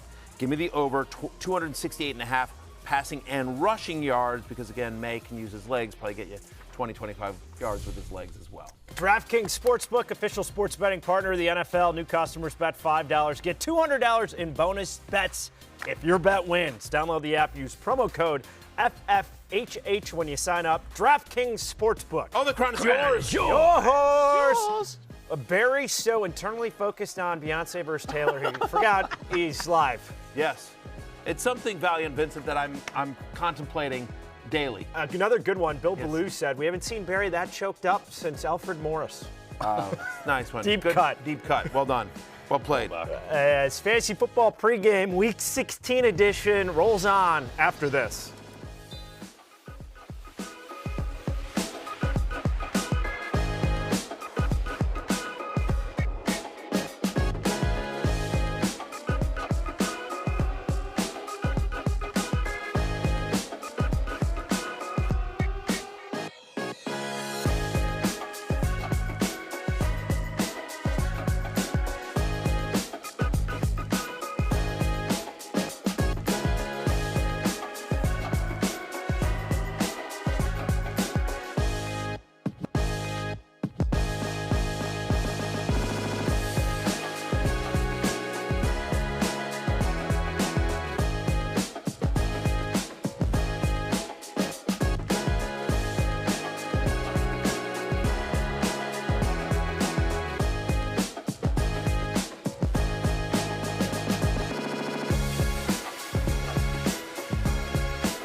First, I want to ask you, throughout the NFL history, we got Primetime, Broadway Joe, Mean Joe Green, these nicknames. your nickname. Oh, man. Drake, May, Drake. How you get stuck with that nickname? I don't know. I think it's pretty clever. I mean, it's not very unique, but it's I think it's some account or something. But the guys that call me that in the locker room, it's funny. It gets you a laugh. So you like it? Nobody really knows what it means. I mean, I'm for it. I'm not against it. So I think it's pretty cool. Growing up, did you have any other nicknames that kind of stuck with you? A lot of my kind of growing up, they called me Drizzy a little bit. Obviously, Drake the rapper's he's got a lot of nicknames, Drizzy, Draco, but we try to. You had all the Drake nicknames. All the Drake nicknames, okay. that's about it. He's going to get a good nickname soon with what he's been doing year 2 for the Patriots. That full interview on the Sunday Night Football YouTube channel. Check it out. Tonight, we got the Patriots and Ravens in Baltimore, 7 Eastern on NBC and Peacock. Hard game to get a read on. Yeah, anything could happen. Strong lean. I like on that Draco. I like Draco. Yep. I want to call him Draco. I just think of Harry Potter, though, right? Draco. Yeah, Malfoy. Draco. though. Draco like May. Draco. You think of Harry? See, Draco is like a. Draco Malfoy. See, on my side of the woods, a Draco is like a weapon, some sort of. So it's like it's, Different side of the street for Mouse Jackson. Yeah. I mess with Drizzy too, but that's already the other Drizzy's Drake. taken. Drizzy's way too Drizzy's safe. the other Drake. Yeah. Who is the other Drake? The Drake is Drake May. Don't make no mistake. I like, because shout out to Cousin Sal. Cousin Sal with over at the Ringer with my buddy Bill and Bill Simmons. And he, early in the season, we weren't sure about Drake May, used to call him Drake Maybe, which I thought was a great nickname. That's clever. And I texted Sal saying that's unbelievable. But now he's Drake Definitely. Oh, absolutely. Yeah. And so I kind of like Drake Definitely as a nickname. Drake definitely is That's a like good one. the period to Drake Maybe. Drake Maybe was definitely better though. Yeah. Definitely clever. I'm just saying, yeah. He's not causing Pats fans to drink, but what is driving you to drink hour 2 of the show, Matthew? Yeah, it's the Chiefs offense, man. I mean, like This music. Also this music.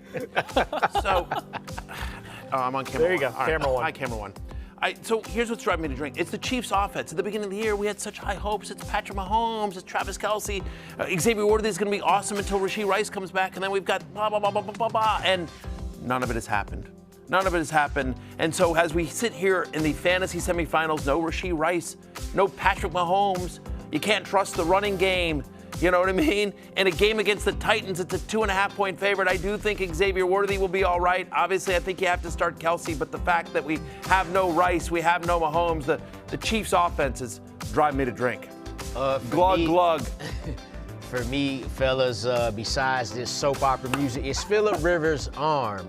And no shade to him, it was his first game back in 12 years. But last week in Week 15, lowest passing yards per attempt, 4.4. The only person lower was Kenny Pickett, which was 2.6. I don't know how the hell he got that number.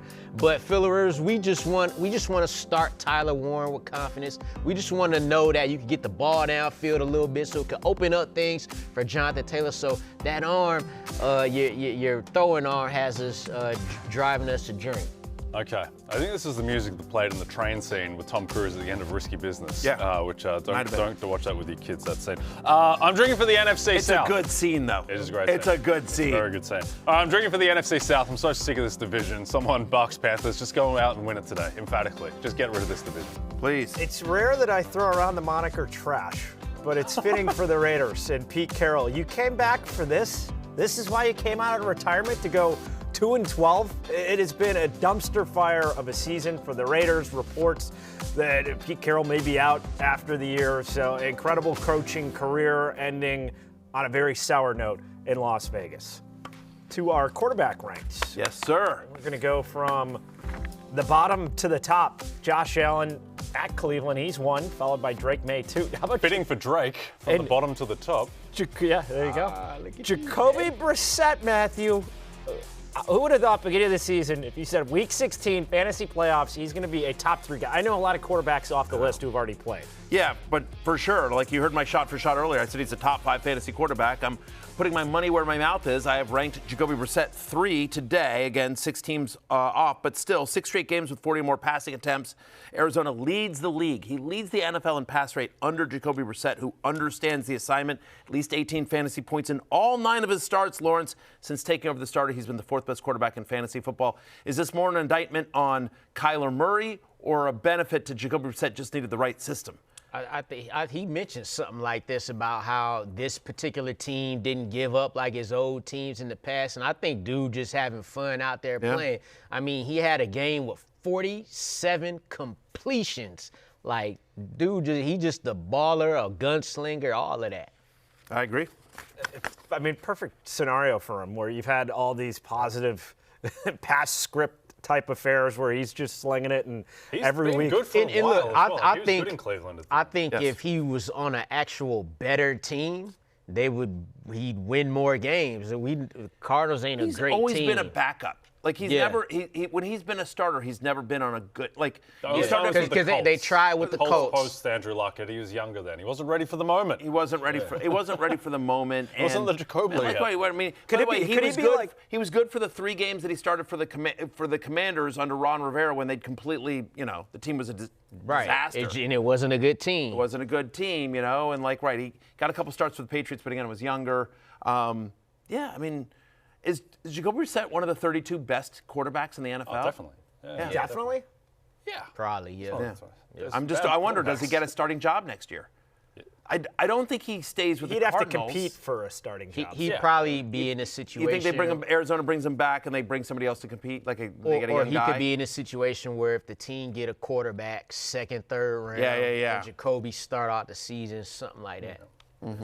He's under contract next year for the Cardinals. So there you go. No doubt starter for the Chargers in Justin Herbert, but he has been a questionable fantasy starter, Lawrence, for the last month or so. Yeah, he even was quarterback 27 last week against the Chiefs, despite them getting the win, which is all that matters in real football. But in fantasy, now he's going against these Dallas Cowboys, and they allow the most fantasy points per game to quarterbacks. They've allowed 3 touchdowns to quarterbacks in 3 of their last 4 games. The one that didn't was Jared Goff, and that's because the running backs had a good day. So I like Justin Herbert. You see me take the shot earlier with him 260 passing yards, which is at plus money.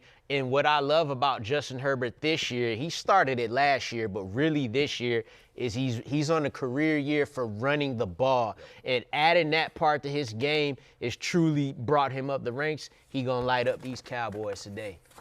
Good Aloha Bricks comment here. Never debate movies or football with Jay. He remembers Marilyn Monroe's first acting role and Sebastian Janikowski's first field goal attempt. Sebastian Janikowski. All right, so look, Sebastian Janikowski. You can argue football with Jay. You can't argue NBA. How about say, Sebastian Janikowski, do you know what pick he was in the 99 NFL draft? First round pick. He was 23rd overall. Yeah. Wow. Sebastian Janikowski. Him. He was him. Yep. 11 through 20, and we got Tyler Shuck at 13, but a juicy matchup against the Jets. Yeah, it's Shucking awesome. At least 17 fantasy points in 4 of the past 5 starts for Tyler Shuck, who's been QB 12 over that stretch. He's averaging over 31 rushing yards in his past 4 games. You mentioned the matchup with the Jets, who are a bottom 3 scoring defense over the last month. Just teams can just score at will on the New York Jets. Ryan Oliver, 2810, has a question. Superflex League, Dak, McCarthy, Shuck. Would I be crazy to bench Dak? Yes. Yeah. I'm benching McCarthy. McCarthy, yep. I'm benching McCarthy. Yep. Is what I'm doing there. And you'd have Dak over Shuck. He didn't ask for an explanation. He just said, am I crazy if I benched Dak? We said. Crazy adjacent. It's not the craziest thing in the world. No, it's not it's not the craziest thing. I'll just tell you, I have whatever. I have Dak at 11. I have Shuck at 16. McCarthy at 18. So again, McCarthy's who you're benching, but it's not a crazy question. They're all, bottom. They're all outside the top 10 as we entered the week. Sure. Yeah. Would you be crazy to think Trevor Lawrence, can replicate what he did against the Jets. 330 passing yards, 5 touchdowns on the road, and a rushing touchdown on the road in Denver. Well, he's not going to do that. He's not going to do probably half of the touchdown production, but I think that Lawrence is going to be able to move the ball in this matchup because I think there is something real with this Cohen offense, with Jacoby Myers having that connection with Trevor Lawrence. Now, I suspect what's going to happen is that he's going to move the ball, he's going to throw a couple touchdowns, and then he's going to throw a back-breaking pick in the final quarter, and that is how it typically goes for Trevor Lawrence in these type of moments. But I do think that he will be fantasy viable, and he'll put up numbers against the Broncos. I mean, last week, one of the biggest fantasy weeks all season long by a quarterback, but you faced. It's a fake game. What a great time to be playing the Jets. Yeah. It's a guaranteed feast for anyone going up against the Jets. Watch the Jets show. I mean, like, it's the NFL. You never know. Like, watch the Jets show up and just kill them. But, like, again, we're like 3 weeks removed from the Panthers beating the Rams. Like anything, any given Sunday. Any given Sunday. Remember when the Dolphins beat the Bills? They killed him. That was crushed him. Right. I mean, slaughtered him. Yeah. Nutty. Yeah. Running backs 1 through 10, and these are the guys who have carried you to this part of the fantasy season. And keeping with the Dolphins, Achane, the top spot, facing the Bengals. Bijan 2, CMC 3. Shocked. And CMC has had such a good fantasy season.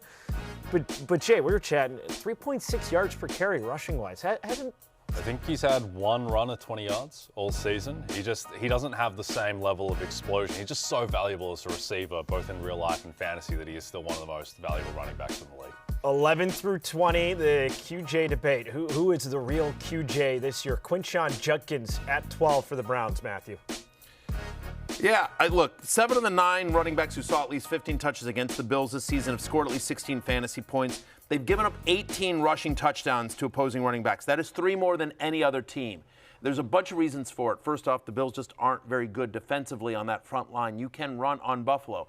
Also, it makes sense, right? Like, why? The more you can slow down the clock, the more you can keep the ball, the less time Josh Allen has it. So it makes sense just from that perspective.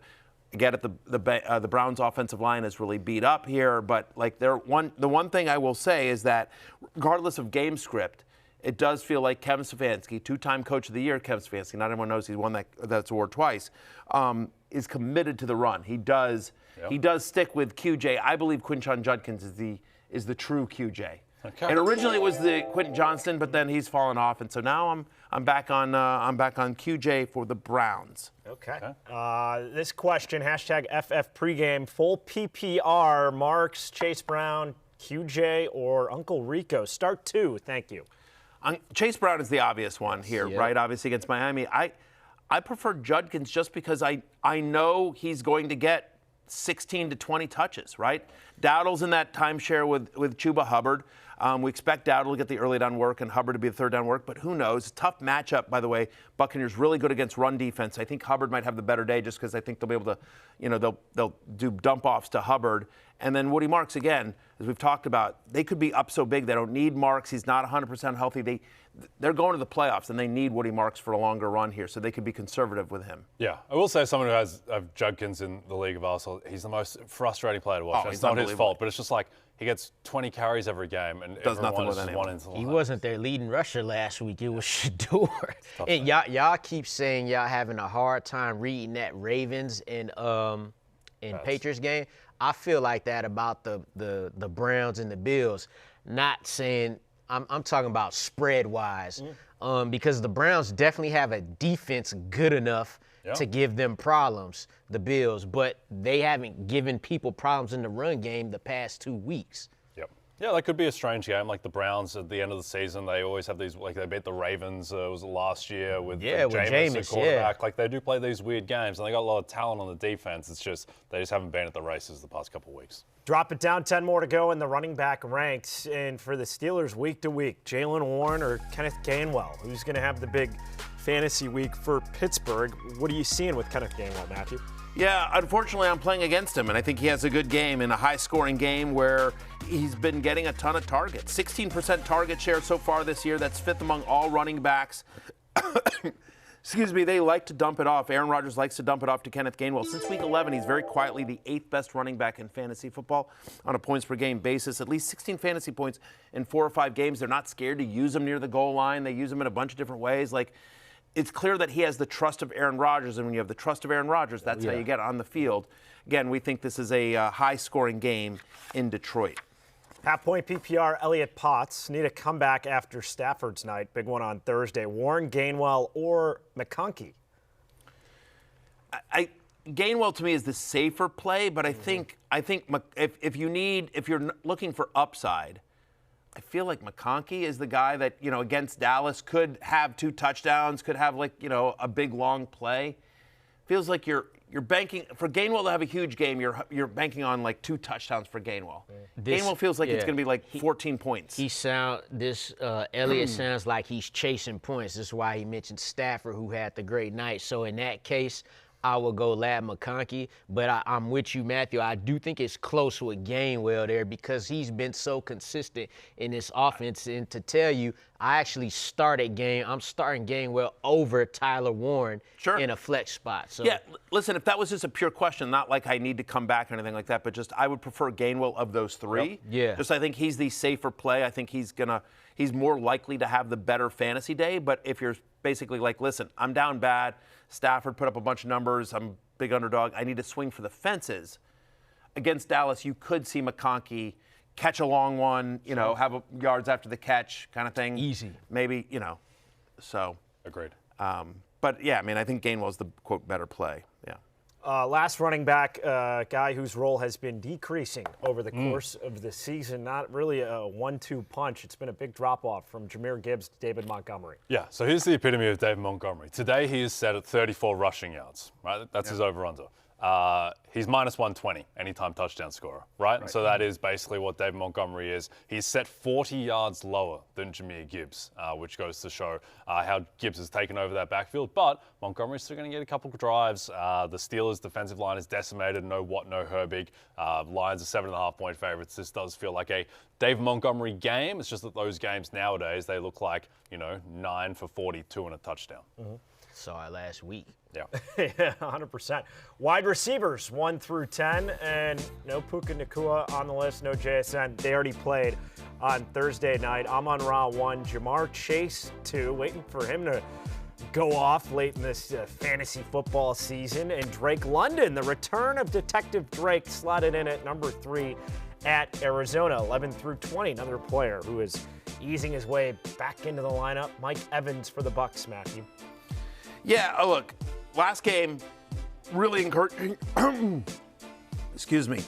Really encouraging numbers last week. 37.5% target share in his first game back. He was targeted on 43% of his routes. And so the Panthers, who allowed at least 18 fantasy points to a wide receiver in 4 of their past 5 games, again, I don't think they're going to run that effectively against Carolina. I do think in a game in which we think, Baker Mayfield hates the Panthers, it's their season on the line. And so in that scenario, right, where are you going?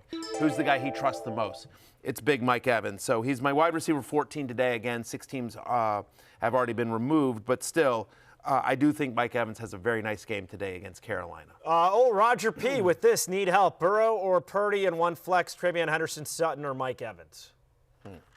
Let's kick it over to Lawrence. I'm going to go Burrow and Travion Henderson. Wait, he said Burrow or Purdy? Yeah, I'm going to go Joe Burrow, Travion Henderson. I'm actually, not to screw you up too much, Roger, I have Purdy higher. You talk about your traps, all your traps. Yeah. Could Burrow at Miami be a bit of a trap there as well? I just like having T. Higgins, too. Yeah. The thing with Purdy is that the Colts, no Sauce Gardner, no Travarius Ward, they can't get pressure at all. When Purdy doesn't, when he's not under pressure, he's an elite quarterback. And that team now is much healthier on offense. The offense has been rolling. So I would go Purdy. And then I think it's pretty close between the 3 guys in the flex. I would go Mike Evans. I would as well. The concern on Sutton obviously is, They just have a bunch of different guys, right? And all of a sudden you're saying, like, well, Pat Bryant got all these targets or whatever. And then Travion Henderson, again, like, we all think Travion Henderson's better than Ramondre Stevenson. We're not coaching the Patriots. And so Ramondre continues to get a decent amount of work, and it's a tough matchup against the Ravens, who have been good against the run and struggled in the passing game. So with Henderson, the hope here is that they try to get him involved in the passing game and dump off and try to get him into space. And he's always a threat to take it to the house anytime he touches the ball. But how many times is he going to touch the ball tonight? That's the big question, and something you should tune into to NBC and Peacock to check out just to see. Look at me. I'm a company man. It's been the same question, Lawrence, week to week with Justin Jefferson, and that line was, what, 4.5 receptions? And we took the under. That's the state of affairs. You took the under? I took the over, and this is why, George. 28% of the targets in 7 of the 8 games he's played with J.J. McCarthy going. And for me now, it's about the defense he's going up against. Giants allow the 5th most fantasy points per game to receiver. I know that stuff like that hasn't even mattered much for Justin Jefferson these past few weeks, but again, Kevin O'Connell on his watch, he's going to make sure Justin Jefferson crosses that 1,000-yard mark, and I think it starts today. So we know J.J. McCarthy is at least throwing him the ball. It'd be different if he wasn't, but he is, so I'm going to stick with him for this matchup. Fun time of year when all the contract incentives start coming into play late in the season, and you wonder which guy's going. Maybe it's a 1,000-yard or a touchdown bonus, so something to track the last few weeks of the season. 21 through 30, Xavier Worthy, basically the Chiefs' #1 wide receiver this week, Matthew. He's played 3 games this year without Rashee Rice, weeks 4 through 6, and he had double-digit fantasy points in all of them. Titans have allowed the 5th most fantasy points to opposing wide receivers this season. I get it. It's Gardner Minshew. It's not Patrick Mahomes. But we've seen in the past that whether it was Michael Pittman or Jacoby Myers, Gardner Minshew has been able to get the ball to his #1 wide receiver in a way that will be fantasy productive. And today, Xavier Worthy, is his #1 wide receiver. You're going to give it to you. Yeah. Hashtag FF pregame. Fannin, Genty, or Worthy PPR? Whew. It's not Genty. That's what I'm going to tell you right now. I had to go Worthy right here. I think it's probably. I think Worthy's the upside play. I believe Fannin actually is the kind of the floor play. Shadur, your guy Shadur, he gonna get continues to look for Harold Fannin. He's like a top 5 fantasy tight end. I think I would probably just go Worthy though, just because I think the floor is similar to Fannin's, and I think he's got more upside. Worthy does. So I think I would go Worthy there, KL. Last wide receiver, and Jalen Waddle has cooled in recent weeks for the Dolphins, Jay. He has. Didn't do anything against the Steelers, but he has a new quarterback, which creates a lot more variance. He's set at 53.5 receiving yards, which I think makes sense as a median. We're basically guessing, though, with what Quinn Ewers is going to do. So if I were betting Jalen Waddle, I would not be looking at medians. I'd be looking at the high variance outcome. So he is plus 460 for 100-plus receiving yards. #1 super talented wide receiver going up against the Bengals defense. I understand the Bengals have been good against wide receivers. They still have a terrible defense overall, and Jalen Waddle, I think, has scope to go off. So he is very risky, but there is a wide range of outcomes.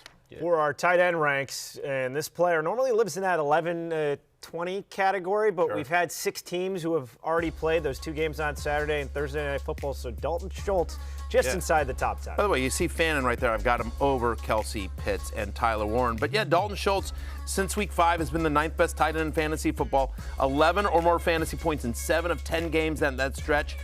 Week 15 last week, he had a 35% target share. He's had at least 8 targets in 6 of the past 9 games. We don't think Las Vegas is really trying too hard. Now, he is a catch and fall down tight end, not a lot of touchdown equity, but I do think he's a floor tight end in a world in which there aren't that many floor tight ends. Yeah, so yeah, give me some Dalton Schultz. Schultzy, the Schultzler. Schultzy. We've been waiting years, Lawrence. Oh, yeah. For Kyle Pitts. Centuries. Especially for you. And it happened last week. He finally got to flex his muscle, and he finally can party legitimately in Dubai. Legitimately. Yes. Drink all the drinks you want, right? But I'll take out that game. Even the 2 previous games, he was a top 4 tight end in fantasy points per game. Now going against Arizona, who allows the 6th most fantasy points per game to tight ends. They've allowed a tight end to score a touchdown in 2 straight games. I think Kyle Pitts is on a roll. Tight end who scored a lot this year, but he's had these multi-touchdown games. Darren Waller, but new quarterback throwing to him. This is. Jay said it earlier in the show that like this is going to be one of the more entertaining, I think, useless games, right? You've got the. We hope because we have no idea. We have no idea what Quinn Ewers is. Here's the positives on Darren Waller. First off, they love to look when they get in close.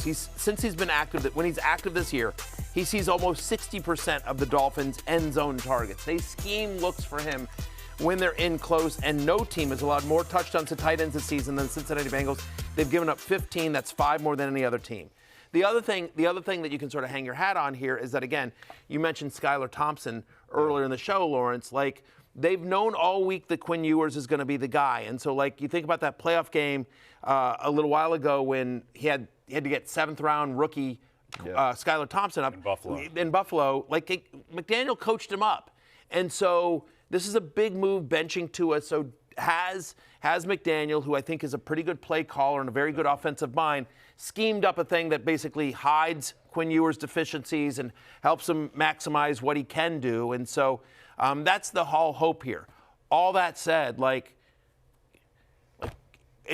he could be terrible. We just have no idea as well. I mean, I will tell you this. A friend literally texted me during the show and said, hey, Tyler Warren or Darren Waller. And I said, Tyler Warren. Give me Tyler Warren because I just think he's safer. San Francisco's bad against the slot. But so wide variance here with Darren Waller. But if you need upside, he's my tight end 11.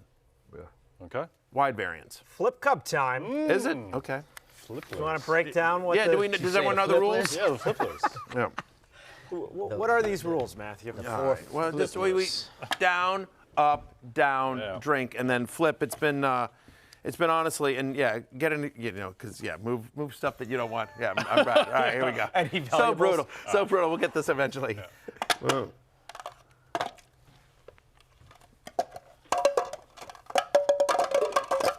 Damn it! Bang!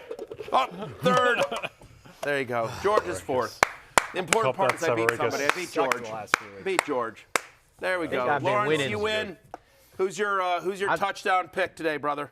So today, I'm like you. I don't forgot who I got. I'm going to go with your ride or die, Matthew, Amari in Hampton. Okay. Look, he's playing less than 40% of the snaps, but like you mentioned, he out-touched Kamani Vidal 6-1 near the goal line last week. And despite him playing less snap percentage, he's still getting at least 15 touches since he's returned. I like the high over-under here, 50.5, so give me Amari in Hampton. Okay, I'm going to take James Cook, 10.5-point favorites against the Browns. Should have ample opportunities to score. How about Devon Achane? Look, one of the ways to counter Quinn Ewers is never let him throw. I think Devon Achane has a massive workload today. They like to use him in close. He scores all the time. So it's a part of the passing game. Bengals 27th against the run over the last 4 weeks. Bucks have allowed the most rushing touchdowns in the NFL, 16. Panthers facing them. Rico Dowdle, if he gets his 8th touchdown today, $500,000 contract incentive that he would hit. And we got and it's in the DraftKings app. There's a little picture of us, so you can go check that out. Scroll. You have to scroll a little bit to find us, but might we're I in there. offer a nice shot of Malort to cure the cough for Barry? Shirtless Ben Johnson wondering. Yeah. No, I'm not doing Malort. You're not man enough for Malort? I'm really not. He said he to be honest with you, George, I'm not man enough for a lot of things. I don't know how long you've known me. I don't know what that is. Fair. Yeah.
Breaking news, Ian Rappaport, Texans running back Woody Marks expected to be inactive today. Expect plenty of Nick Chubb. Let's get chubby.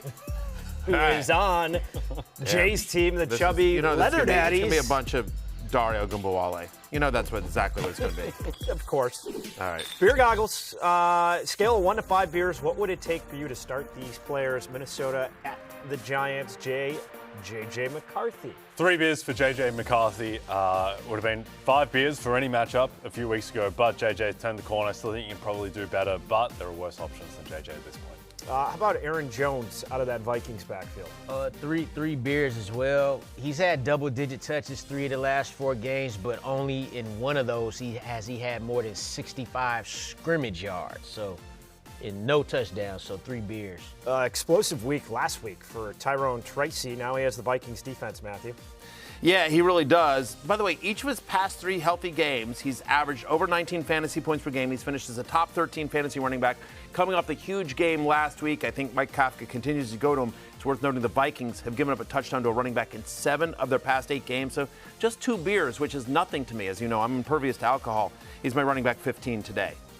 You wouldn't be impervious to Malort. I guarantee you that. I wouldn't be. That's right. That would probably mess me up. I'm impervious to beer is really what I am. I'm impervious to beer. The Bucks and Panthers impervious to a winning record right now. Both teams at 500, 7-7. Rico Dowdle, the first player we're looking at, Jay. Yeah, 2 beers for Uncle Rico. His rushing prop set in the high 50s. That seems reasonable to me. Reasonable chance of a touchdown as well. There's probably better options, but Rico, a very viable flex. How's Chris Godwin slotting in now in what has become a crowded Bucks wide receiving corps? He does play a lot, but 3.5 beers for me. He caught the 4 or 5 targets, only 20 yards, got the touchdown near the end of the game, so a little bit shaky with those Bucks receivers, so I would need 3.5 for him. Is it going to be a bounce-back week for Mecca Buka, Matthew? At 3 beers, I'm a little bit nervous. I know Jay likes over on the receiving prop, which I like, which, by the way, has been lowering. Like, it's down in the 30s now as well. But just 63% route participation last week with Evans, Godwin, McMillan, all actives. That was a season low. Since week 6, he's got the lowest catch rate among all wide receivers with 50 or more targets. He's had only 3 games with more than 42 receiving yards. I think he hits the receiving prop. I think Jay wins his bet.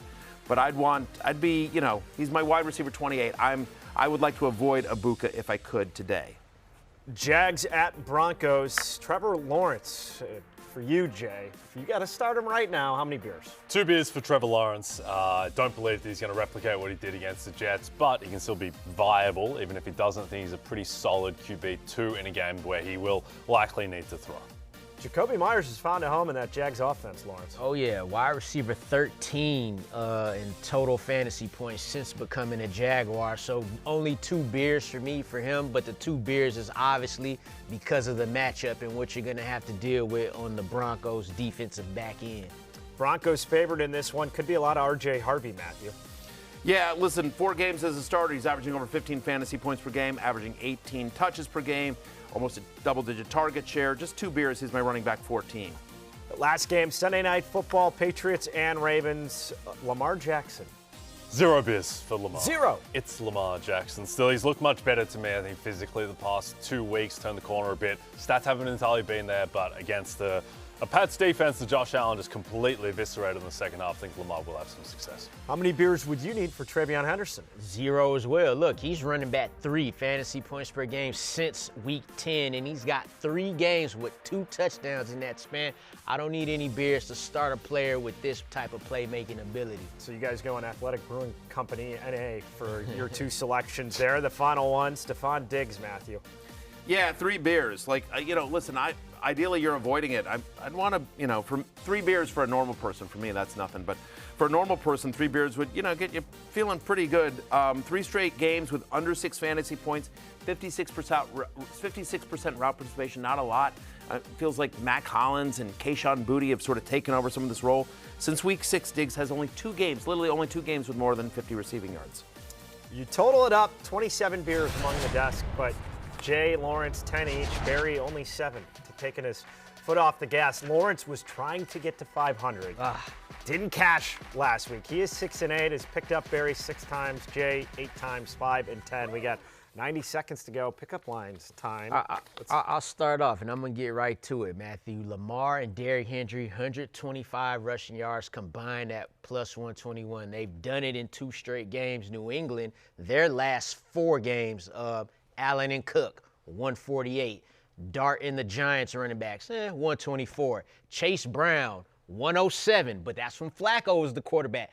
Go back to Justin Fields, Breece Hall, 125. So I think Lamar, Derrick Henry do it easy after seeing what the Bills did to them last week. Plus money, Jay. All right, I'm staying in the superstar department as well, Matthew. You think Jonathan Taylor, longest rush, over 18.5 rushing yards. Now, he hasn't done it the past 3 weeks, but that's because he played the Texans, the Jags, and the Seahawks rush defenses, 3 of the best in the league. The Niners are the 2nd worst rush defense in the NFL by rushing success rate allowed. Jonathan Taylor's rushing prop is set at 24.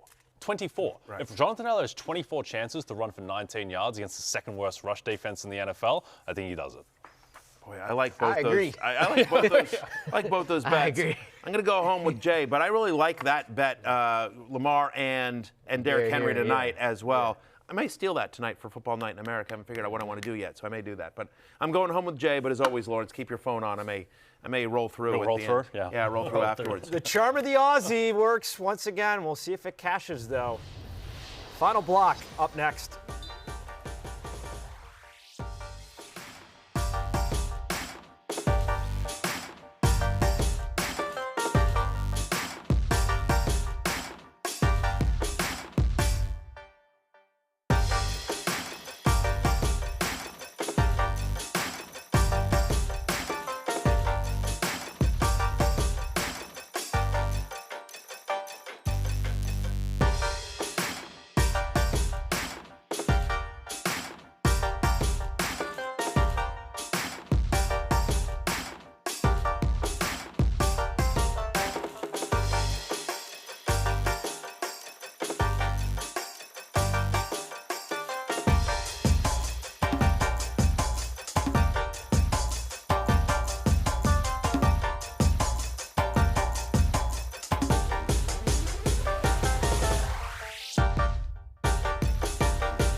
The regulars wondering, is George here to give me fancy advice or sell me paper towel dressed like the brawny paper towel guy? Yeah. You kind of are. I got the holiday theme, a little red. Aloha Bricks. By the way, Aloha Bricks, normally he's been a volume shooter today. Yeah. He's been World B free back there. Just, he loves it. Look at this bar trivia standings, by the way. It's pure domination. It's unbelievable.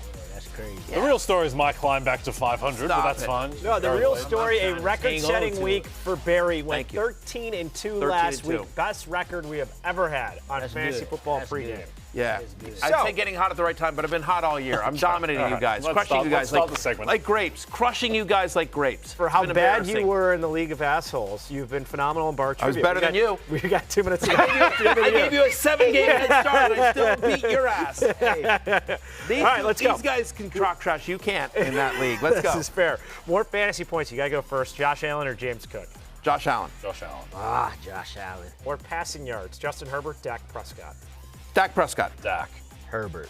Worthy or Travis Kelce, more receiving yards? Worthy. Worthy. More fancy points, Achane or Jamar Chase? Achane. Achane. More rushing yards, Breece Hall, Audric Estime? Audric Estime. Breece. More total yards, Aaron Jones or Tyrone Tracy? Tyrone Tracy. Tyrone Tracy. More receiving yards, Mike Evans or Ted McMillan? Mike Evans. Mike Evans. Tetaroa. More passing yards, Trevor Lawrence or Bo Nix? Bo Nix. Lawrence. Bo Nix. More receiving yards, Drake London or MHJ? Drake London. London. How about here? More fantasy points, DK Metcalf or J-Mo? J-Mo. J-Mo. J-Mo. We got 3 left. More receptions, Nico Collins or Brock Bowers? Brock Bowers. Bowers. Brock Bowers. More fantasy points, Lamar Jackson or Drake? Lamar Jackson. Lamar. Drake May. And the final one, more rushing yards, CMC or Jonathan Taylor? Jonathan Taylor. Yeah, because it's rushing. Jonathan Taylor. Jonathan Taylor. If it's rushing yards, it's Jonathan Taylor's. Beyonce, look at that. Oh, the Queen. I'm actually Yeah, shocked Queen Bee. that, you know, It's a great triumph. but it's close. That's what we expected. You know? Yeah, for sure. America There you go. spoke. Shout out to Beyonce and America Taylor has Swift. spoken. This is the definitive ruling Yeah, of course. on Beyonce absolutely. v. Taylor Swift. You've heard it here. All right, well, listen, that music means it's closing time. You don't have to go home, but you can stay here. Go get yourself a win for Lawrence, George, and Jay. I'm Matthew. Peace out.